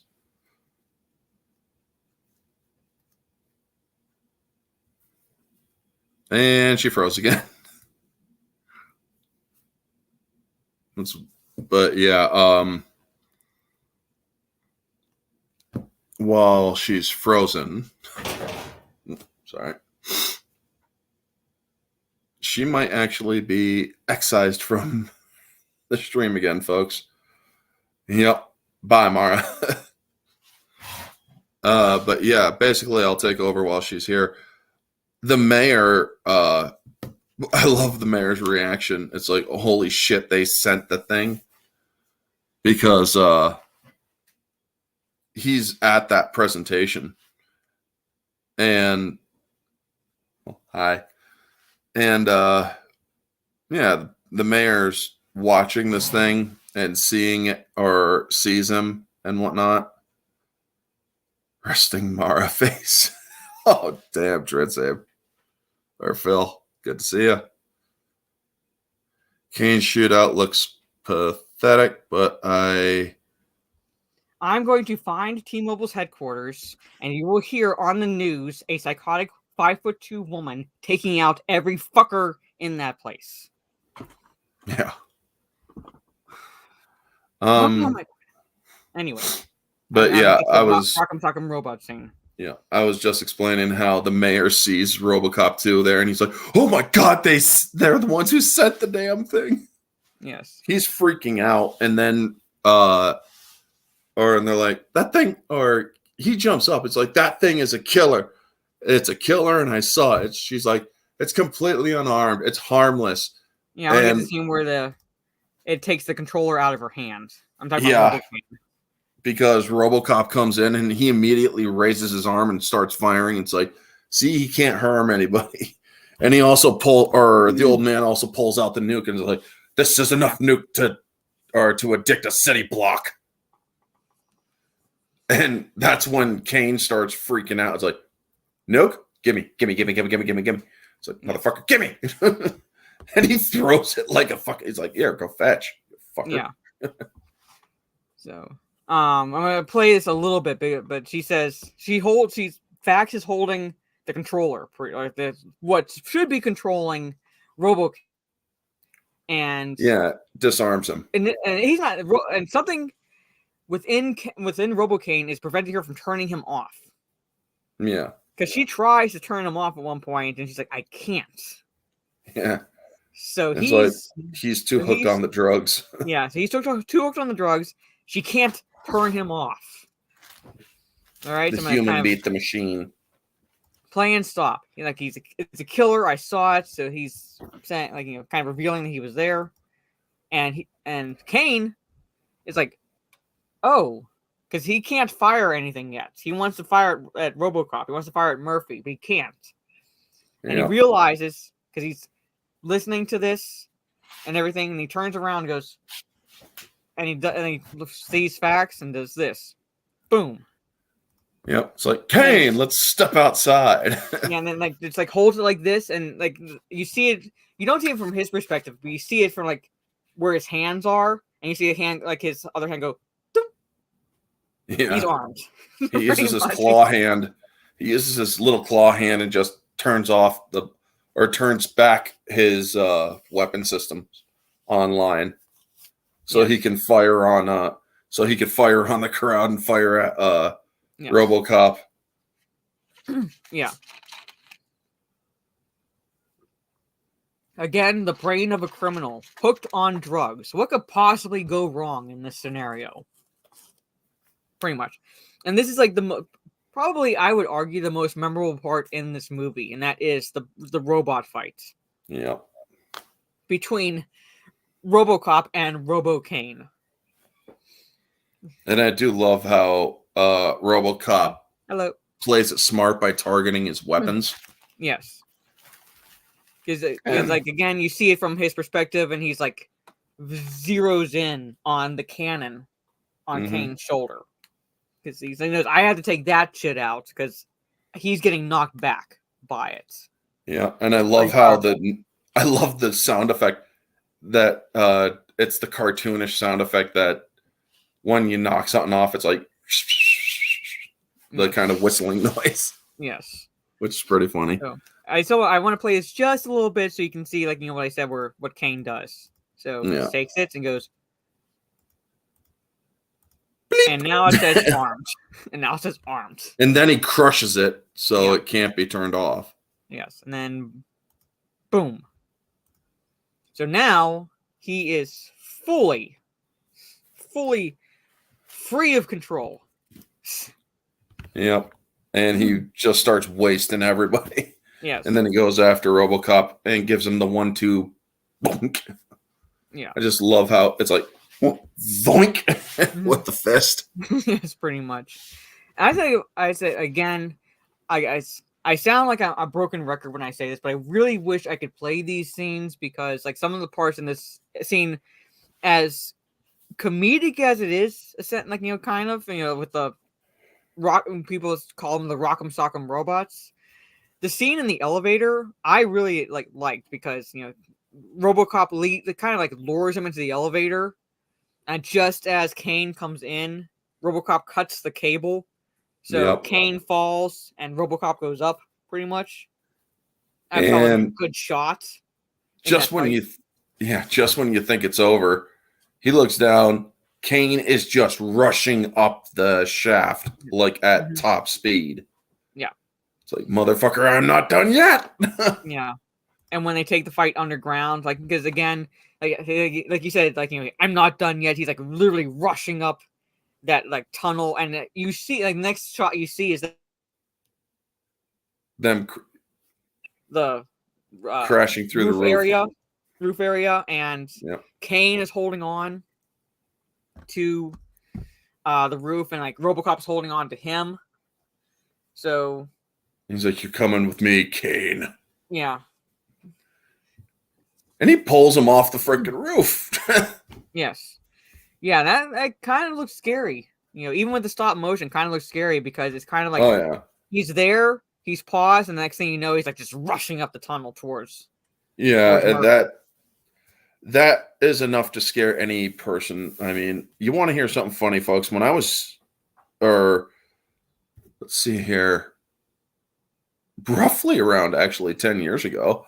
I was babysitting my cousin and his cousin from his father's side, and I tripped coming out of my room. So I was stumbling and running in, and my cousin's cousin just screams like a little girl at the top of his lungs.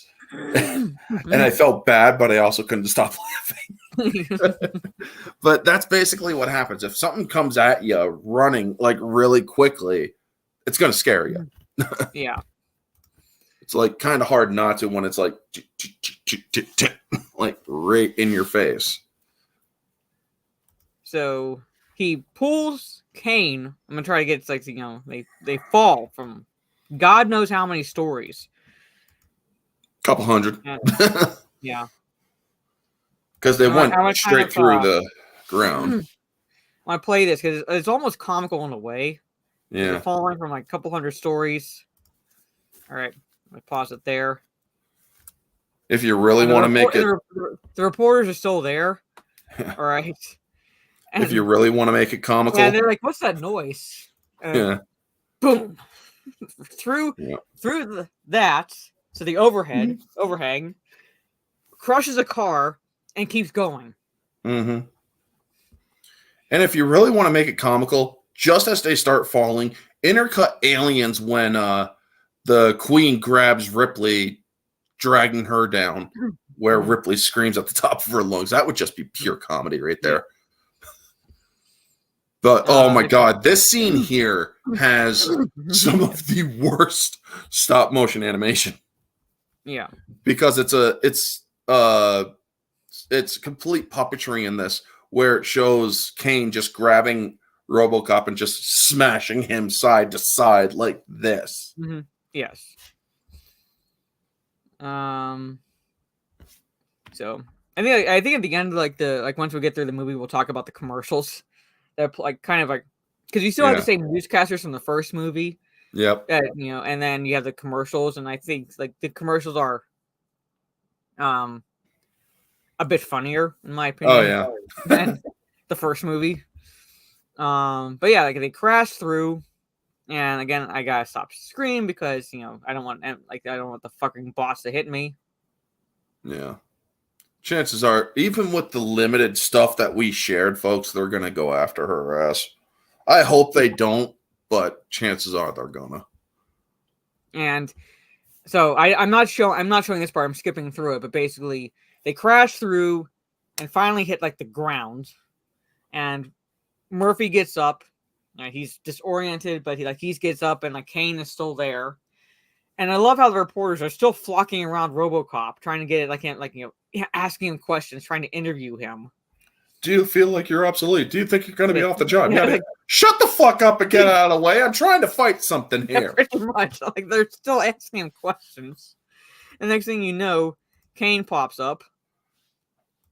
And at this point, folks, Kane has stopped giving a shit. Yeah. He starts because you see bodies on the ground.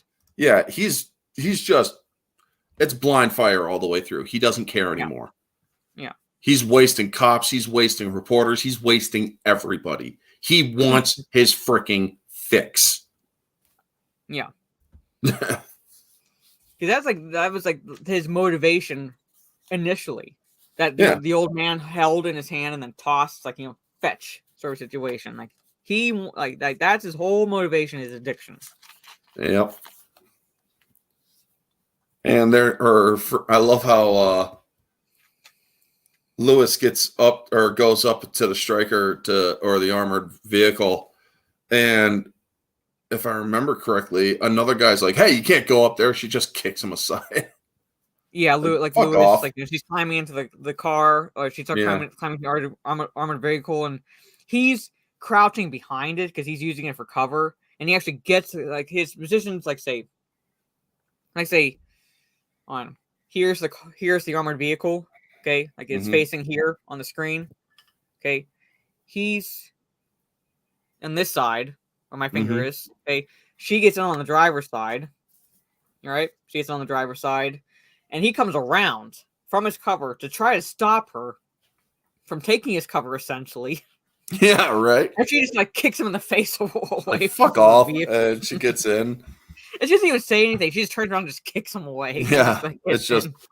crack. And that's another character we didn't really talk about, where it's like she's, I think in this movie a bit more than she was in the first movie, but still, I think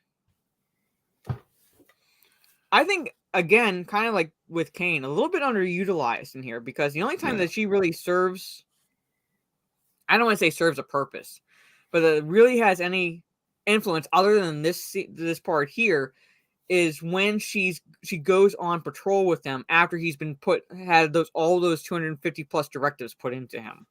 Yeah, and then she also smacks him off of it. Yeah, Or and off the. And she's seeing how he's interacting with people, to the point where like he actually starts reading Miranda rights to a corpse. Yeah. He has not registered the fact that this guy has a bullet in his head that she put into. Okay, this is a scene that we didn't touch upon, chat. But if you have not seen the movie, that was fucking hilarious.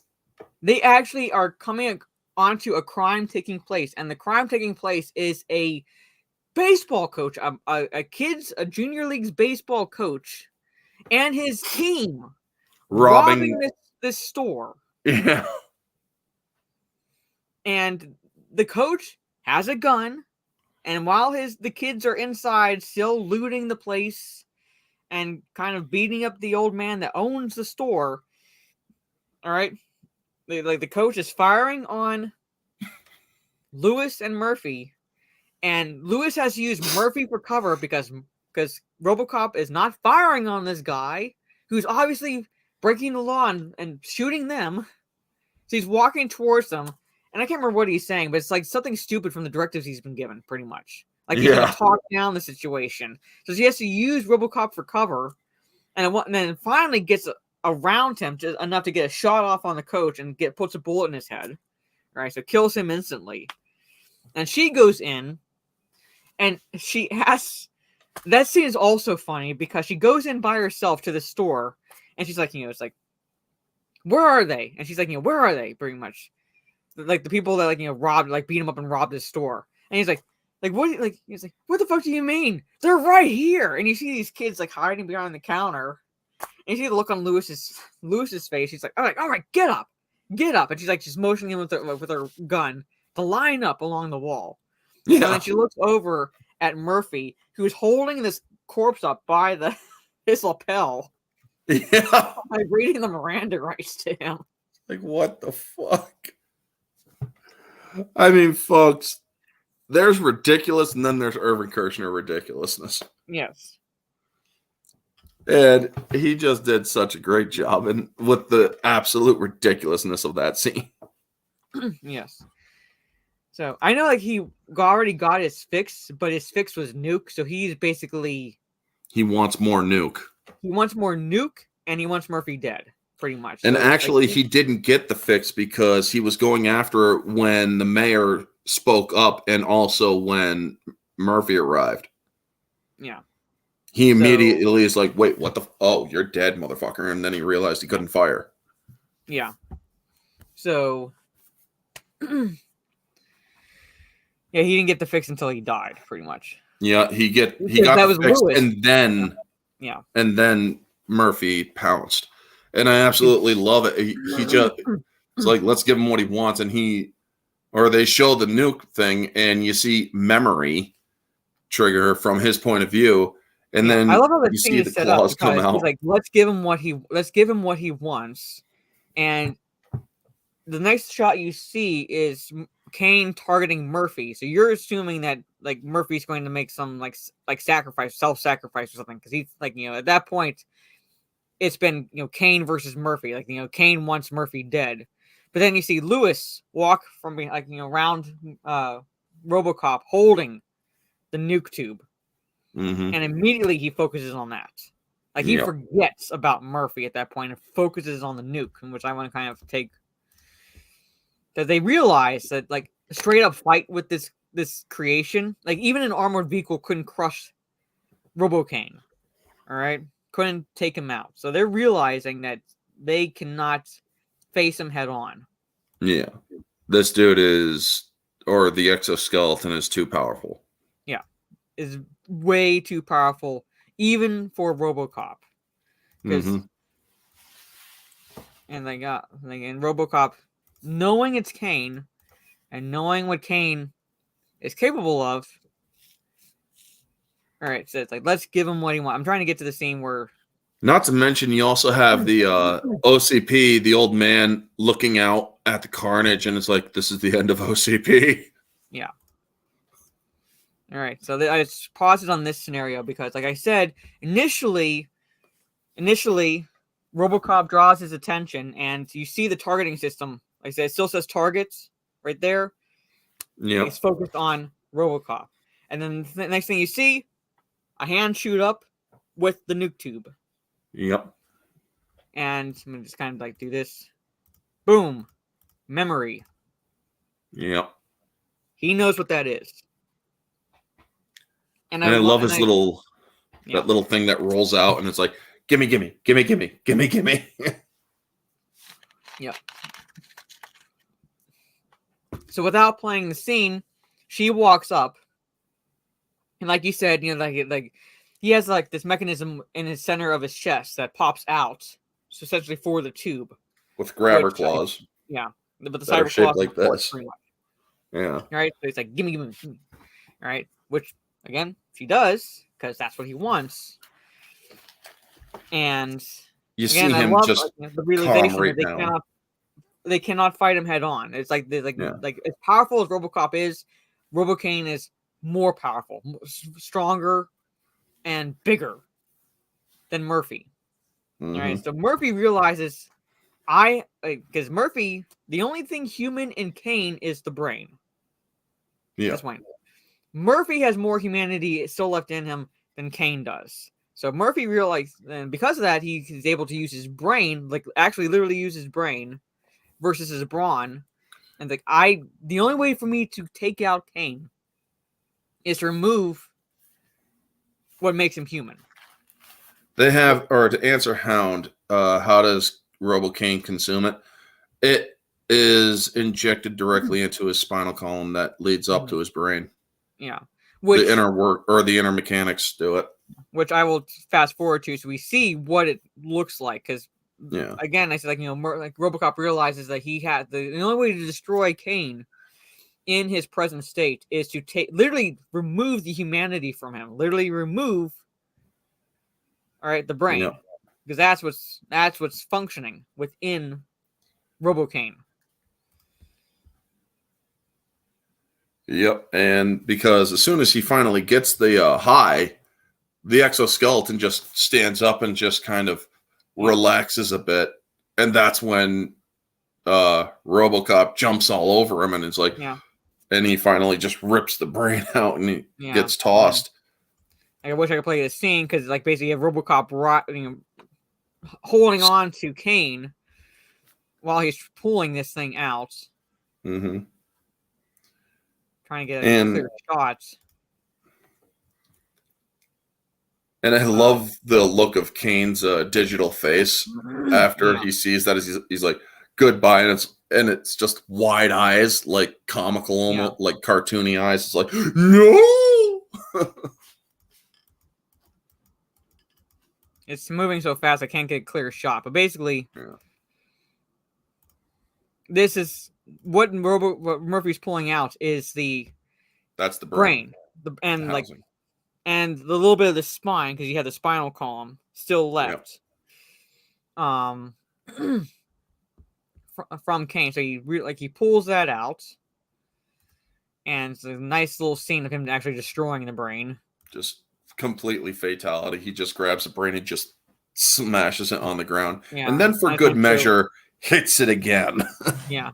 It's like, and like I said, like while he's doing this, you see the screen pop out and Kane's face because Kane is realizing this is happening. Like this is pretty much Kane realizing like he's in pain because it's like, dude, I'm so freaking high, but this hurts like hell.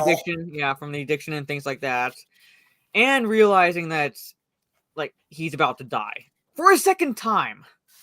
Yeah. For a literal second time, he's about to die. Mm-hmm.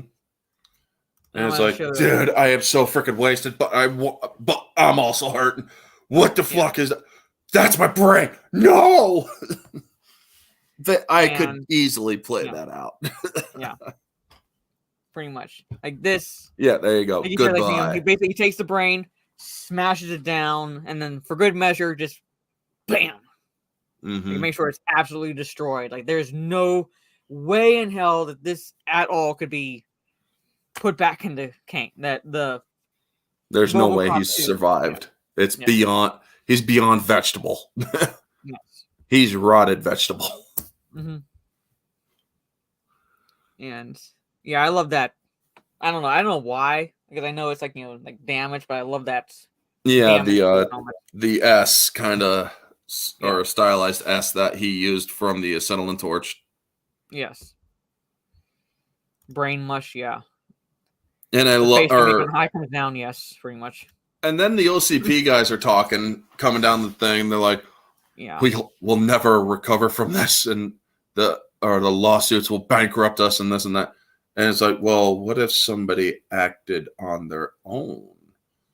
What if somebody used the company for their own purposes, sir?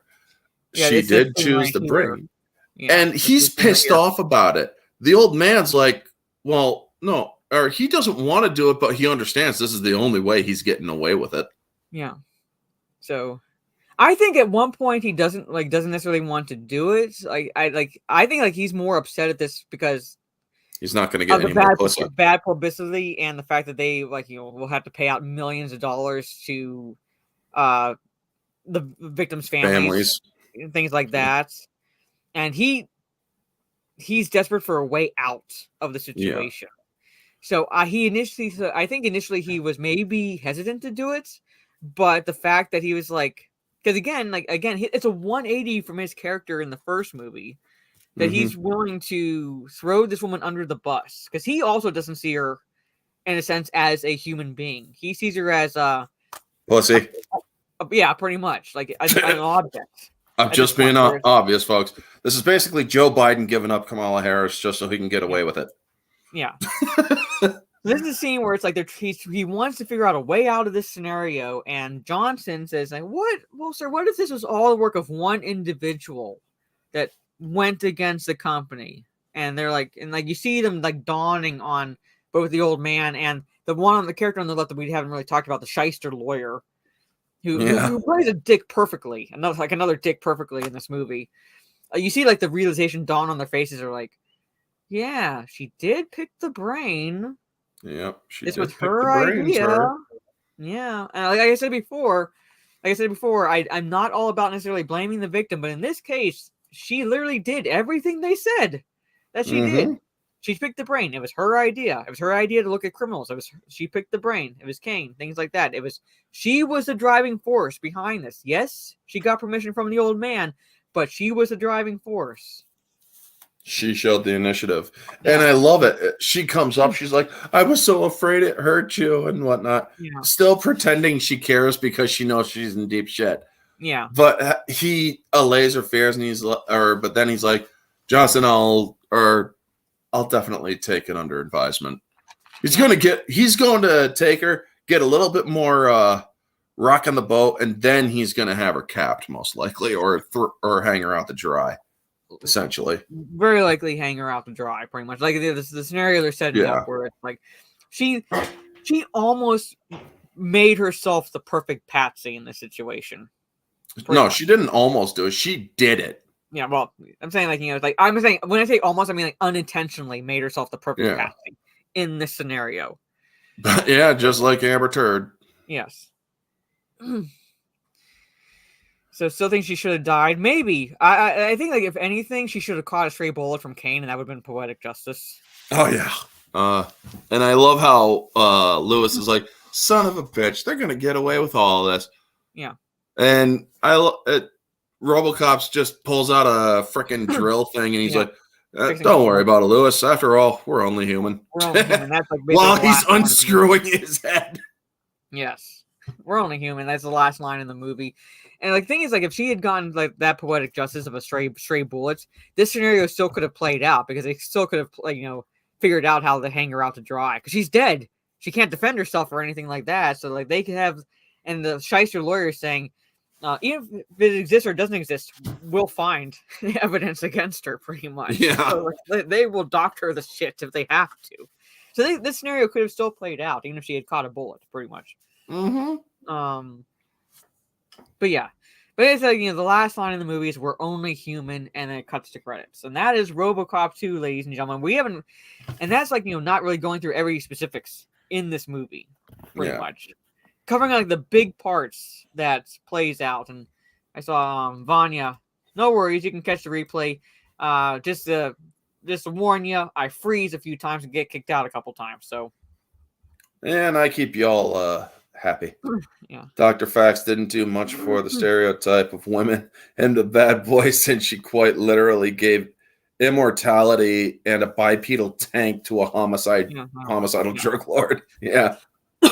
Yeah, it doesn't do anything. And like again, to that character's credits, I'm like, What do you say about? Like there's like no, like there's, when I say there's no way her character would fly today, I mean that there's no way like they wouldn't piss off the feminists and the SJWs, because God forbid you show a woman in a negative light. God forbid you show her making mistakes and things, and not everyone liking her and shit like that. God forbid, pretty much. I mean, we don't have to show her that kind of person in entertainment. She already exists as the second person in command of our nation. Well, pretty much, yeah. So, and you didn't have to send a super chat, but no worries. You can catch the replay, and we'll be doing like the 1 and 2 streams, each month. So pretty much finishing up on RoboCop 2. And she wouldn't be a parody in today's world. Yeah, she literally, like, again, like this RoboCop and RoboCop 2, and pretty much like Terminator and things like that. They are so prescient. They were so unknowingly and unintentionally prescient to what the world is today, pretty much. Thing is, her character does kind of exist in the remake, just not as a bad or villainous character. It's the young girl with the black hair that's assisting the doctor, because she's also behavioral science. So, yes, this is my Twitch. I'll be live there tomorrow evening, most likely playing Batman Arkham Asylum. But yeah, she wouldn't be a villain. Yeah, so she wouldn't be a villain, and she most likely be on the right side of the really. Yeah. So, how dare you show the people what we were really like? Yes. Yeah, I know, right? But there it is, folks. There is RoboCop 2. So I don't like. In my opinion, not as good as the first one, but an overall decent sequel. Not great, but not horrible. It's enjoyable. There are parts of it I enjoy. There are parts in it and I'm like, could have been taken out. Could have been could have been better utilized. But for the most part, a decent watch, a decent sequel to the first RoboCop.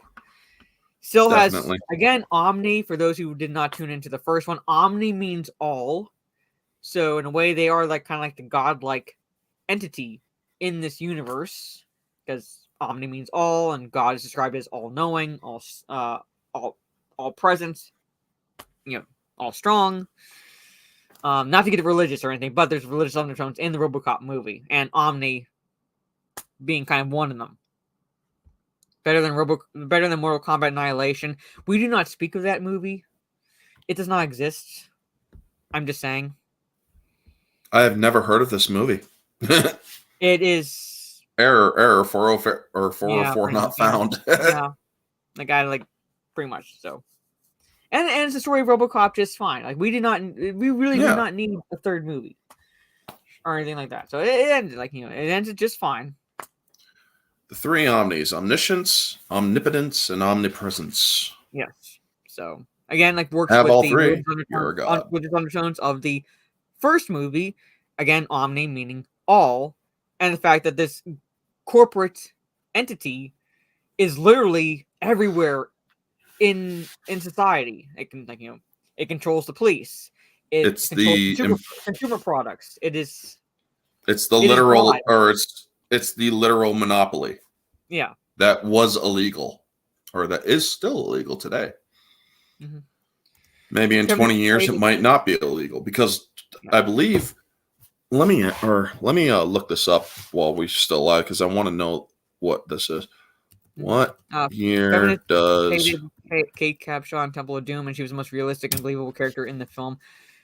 She was, in my opinion, a bit annoying, but at the same time, I don't hold that against the character, because she is a fish out of water. She's a diva, and she's been taken from her nice posh life, singing in this club, arguably owned by a gangster, but singing in this club, to now trekking through this third world country. So yeah, I just looked it up. Yeah. And RoboCop takes place in 2043. 20 years from now. So we have 20 years. Yeah, 20 years. So sometime between now and 20 years from now, apparently the monopoly law will be lifted. Yeah, there you go. And also RoboCops will be around, and Ed 209 will be loyal as a puppy and all that stuff.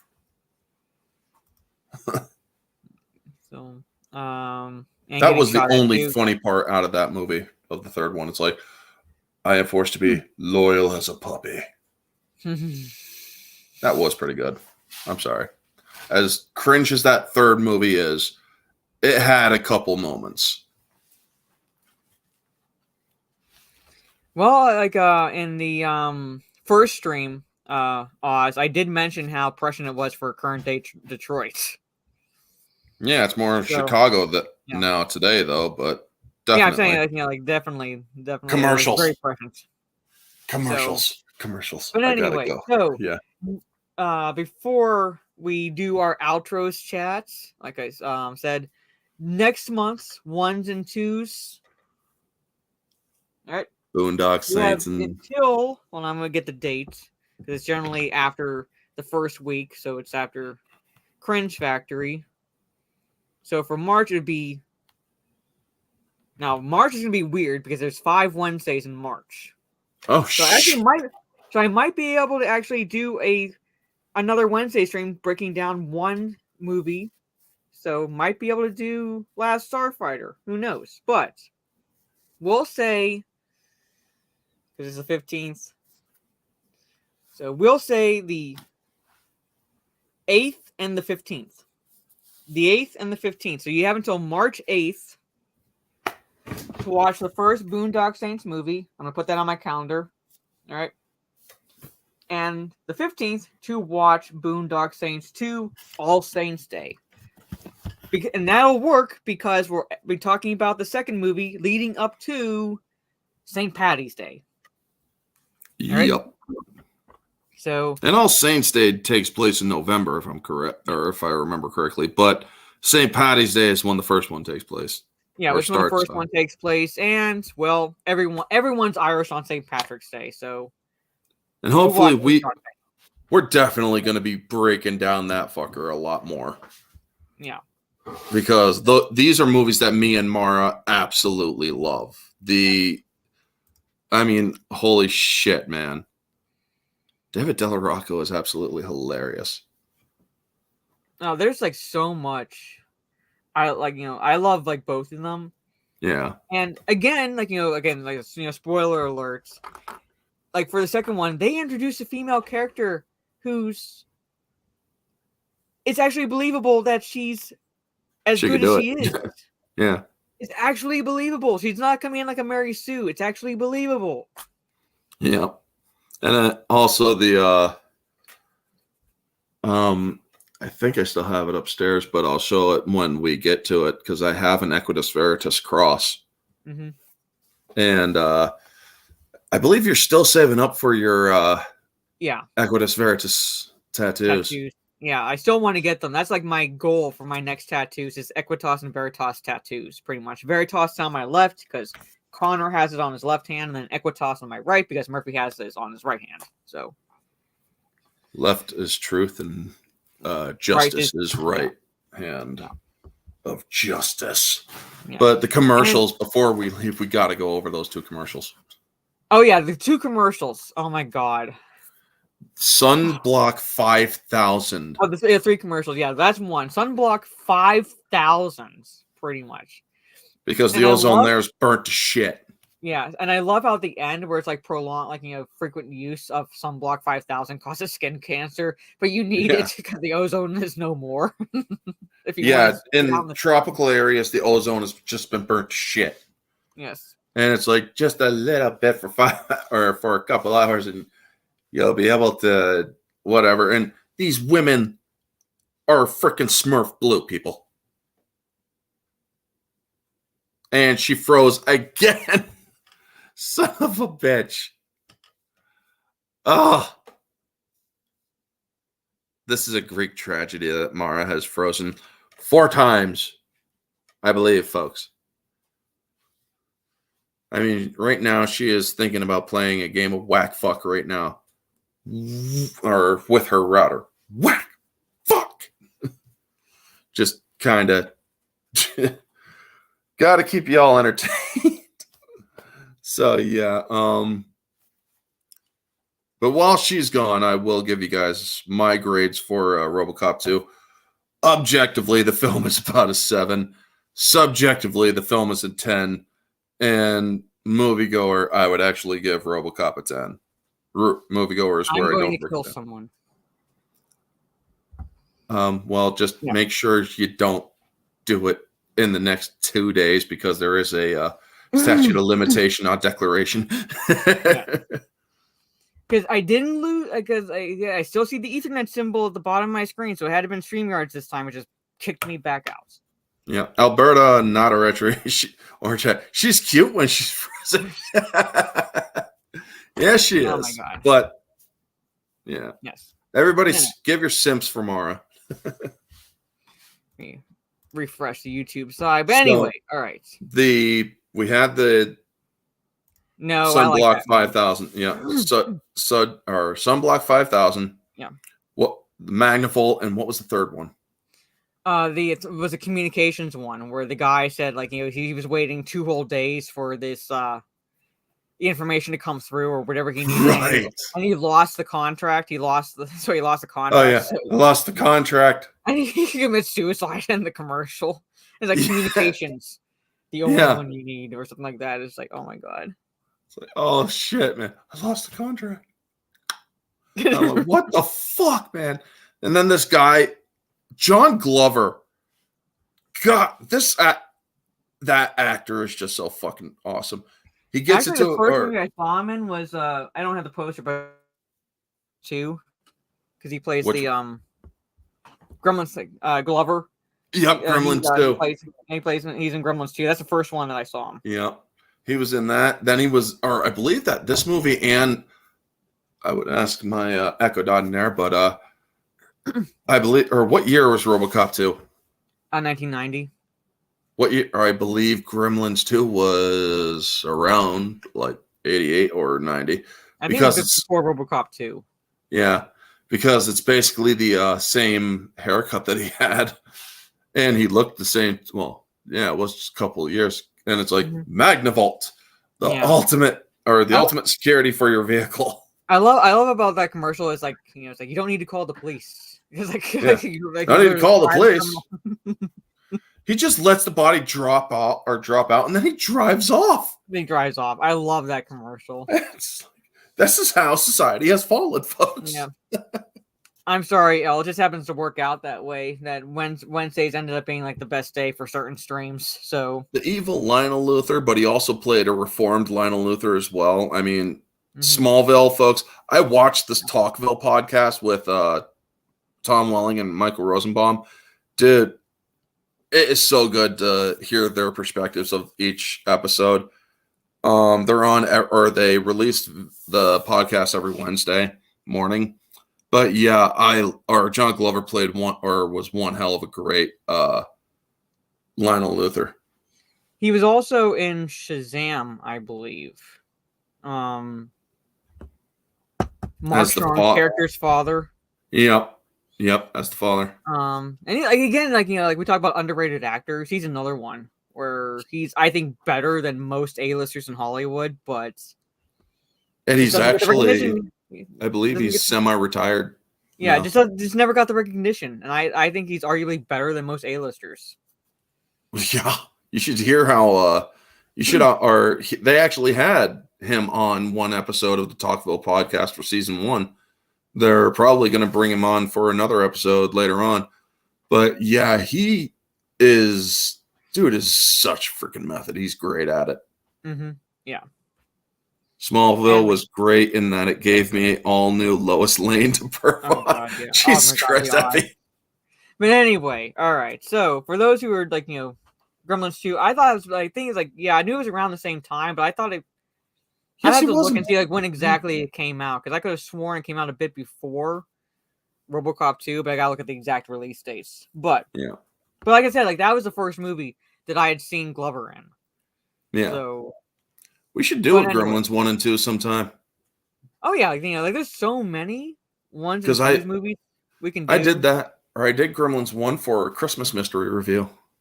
Yeah, because I have the Gremlins poster, and like I said, like there's Gremlins 1 and 2, Ghostbusters 1 and 2, Evil Dead 1 and 2, even Fright Night 1 and 2.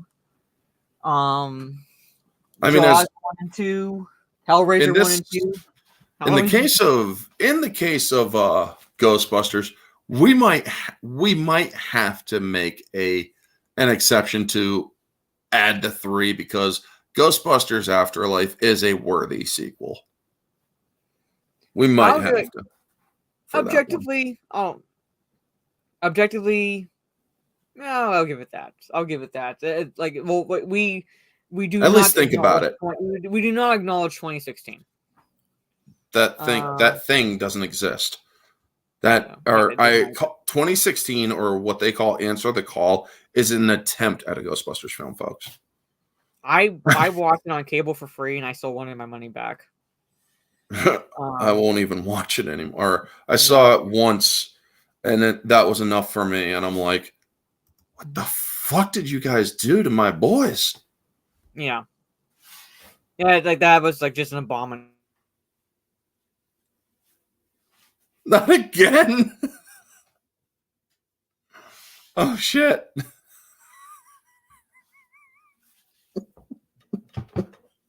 She froze again. Okay, she's back. Oh God, thank God. It just froze. I don't know what's going on with my internet. It's like connection unstable. If I'm on Wi-Fi, I'm not on Wi-Fi. StreamYard, you damn motherfucking cunts! I'm not on Wi-Fi. Why do you ring me on Wi-Fi? Oh my God, I'm not on Wi-Fi. Oh my God. Hello, Corey. Anyway, hey, Corey. All right. So we talked about RoboCop 2. For those who are just joining, who just kind of joined in, next month are those 2 films right there. So on March 8th. Yeah. Boondock Saints. And then the week after, Boondock Saints. I can't point. All Saints Day. All right. So you have until March 8th to watch the first one if you've not seen it, or rewatch it if you do not remember it that well. Me personally, Orange Hat knows this. There's only one part in the first one that I'm not a fan of, but it's because of my personality and things like that. However, I know the movie like the back of my hand, so I absolutely love that film, and I even love the sequel. Mm-hmm. Is it as good as the first one? No, not really in my opinion, but again, very much enjoyed. It holds its own. He did it for the fans. Yeah, it holds its own even against the first one. And like I said, introduces a female character that is, oh my God, folks, believable in what she's able to do. All right. So, Orange Hat. Before I rage at my internet and things like that, let everyone know where they can find you and all that fun stuff. And again, which one you prefer overall between the 2, RoboCop 1 or RoboCop 2, for those who are just joining. Well, I am Orange Hat Reviews. You can find me on YouTube, Rumble, Twitter, Instagram, Facebook. Pretty much, you can find me on all the main social medias. On my own channel, I give movie reviews, entertainment news. I'm covering the Alec Baldwin stuff as it comes, or as more developments happen. I just did a thing on Disney because I like to cover how Disney is evil. And that's my latest one. I also covered Anthony Mackie and his stupidity. How he's saying that his Captain America is more humane than Steve Rogers. Here's a question for you, real fast. Does Orange Hat talk D&D? No, I do not talk Dungeons and Dragons. I honestly could never get into it. I mean, I could create fictional characters. I mean, I have a novel or a story that I'm writing and whatnot, but I've never been able to to keep to rules like a D&D game. Sorry. Also, I do mystery reviews where I drop hints for the movie that I will be reviewing. The next movie is time or romance because we're in February, but it also has time travel in it. So if you can guess it, don't spoil it. Guess it on my Twitter feed. But I also do guest choice reviews where I bring people on and they get to choose the movie, the time, and the date of the stream. I recently did one with Christian Freights, which was pretty good. We talked Spider-Man 2. And yeah, that's pretty much what I got going on so far. All right. And of the two, the first one or the second one, which one? The first one has my heart because it was more visceral. It was more grounded. It didn't delve into the ridiculousness as much. Mm-hmm. It had a couple of funny or twisted humor, funny bits in it. And that is kind of what we sorely need today. More twisted, funny humor. But yeah, the first one was definitely objectively better because that was more of a 8.5 out of 10, where the second one is more of a 7 out of 10. Yeah, I'd say the second one's about 7 out of 10, and the first one is, in my opinion, first one's definitely better. I feel like the story, like you said, is more visceral. It's simpler. It does touch on like certain themes, like there are religious undertones as well as positing messages about monopolies and how big corporations can get and so forth. It pauses those scenarios and leaves it up to the audience to determine if they agree with it or not and things like that, without basically beating you over the head with the messaging in it. Oh, I love Kurtwood Smith in RoboCop 1. I love Clarence Boddicker. Like, can you fly, Bobby? He's like, I'd love to say my favorite line out of it, but I can't because I'd be called a racist by Italian people. Oh yeah, I mean, again, I kind of like what the second one is not afraid to drop certain words. Like they actually drop gamer words in the first movie. They're not afraid to drop those words. But Kurtwood Smith, in comparison to Tom Noonan, Clarence to Kane, Clarence Boddicker is the better villain in my opinion. Oh yeah, Kane could have been really good, but I feel like they didn't have they tried combining two different criminal personality types and it just did not work in my opinion. They had a psychopath in the first one and a sociopath in the second one. Yeah. Now YouTube will hit them. I don't want that. I don't want that to happen. But Michael, you know which one he's talking about, pretty much. 3 letters. Let's just say that 3 letters. No. But okay, so Trey Courtney's been dropping links. So again, here's Orange Hat's YouTube channel. This is his Twitter. It's not that one, Trey. This is my live channel. I generally do a solo stream early. You Friday got it, Mike. Yeah, you got it. Don't put that up, Mark. I'm not gonna highlight it. No, I see it. So this is where I'll be live. Do solo streams early Friday afternoon. And my Twitch, where I'll be hopefully live tomorrow evening, most likely playing some Batman Arkham Asylum. I generally go live about 7:30 p.m. Eastern, thereabouts. So tune in for that. Oh my god! If I was that one, that one. if Cardi B's WAP made Song of the Year, Lizzo is the epitome of human health or beauty or whatever. Yeah. If I was to do a video covering how much we have fallen, I'd be called a racist if I made that video. Yeah. And I wouldn't even have to drop any racist connotations or anything like that. It's like they consider this and just merely calling it out, I'd be called it. Yeah. Retarded B is, I love that, Trey. Yeah. But this Trey, is my Rumble, which will be married over there. So yeah. Italians probably found it funnier than you did. Yeah. Yeah. Because this is when people actually had a sense of humor and did not get offended by every little damn thing. Yep. So, and like understood that it was purely fiction. Like those characters aren't real. Like this video here that I have.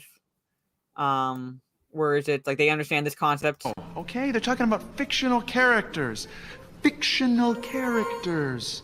Am I getting through to you at all? Yes, they understand that they're fictional characters, not real, therefore not racist or anything like that. And they're bad guys. So like bad guys don't have any moral compasses. So Vanja, her Twitch name is Jade_Fire.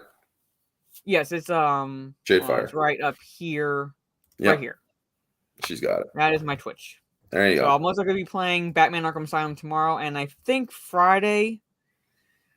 And Trey's going to laugh at this. I'll probably go back to playing a little bit of Hogwarts Legacy.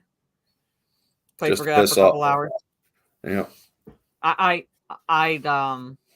well, not so much to piss off the SJWs, but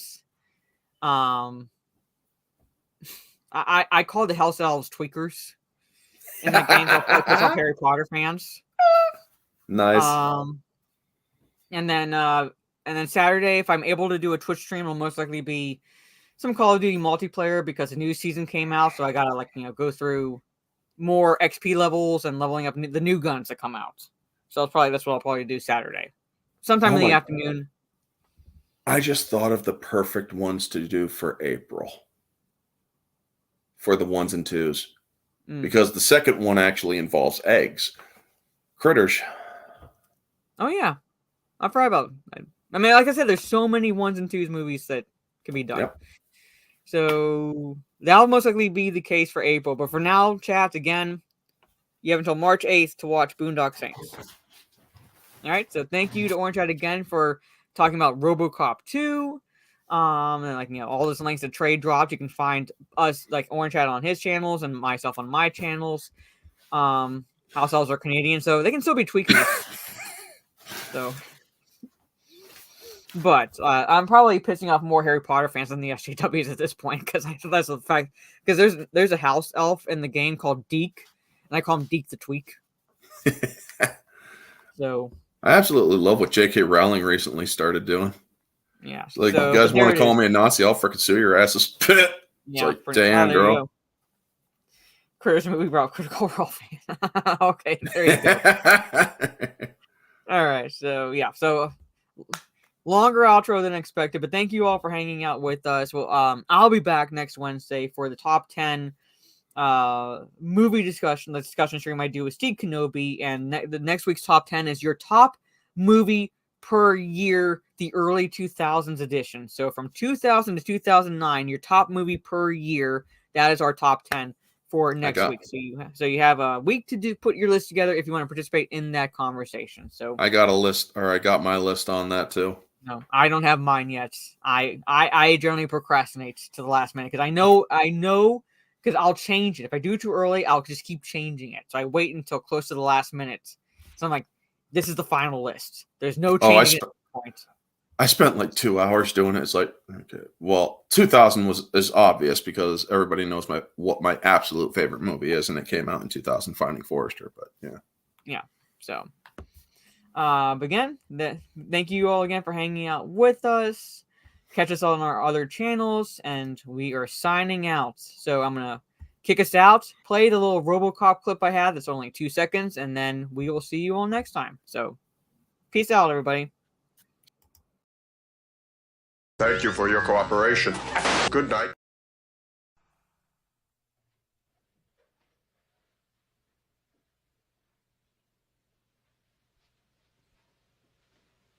You're still here? It's over. Go home.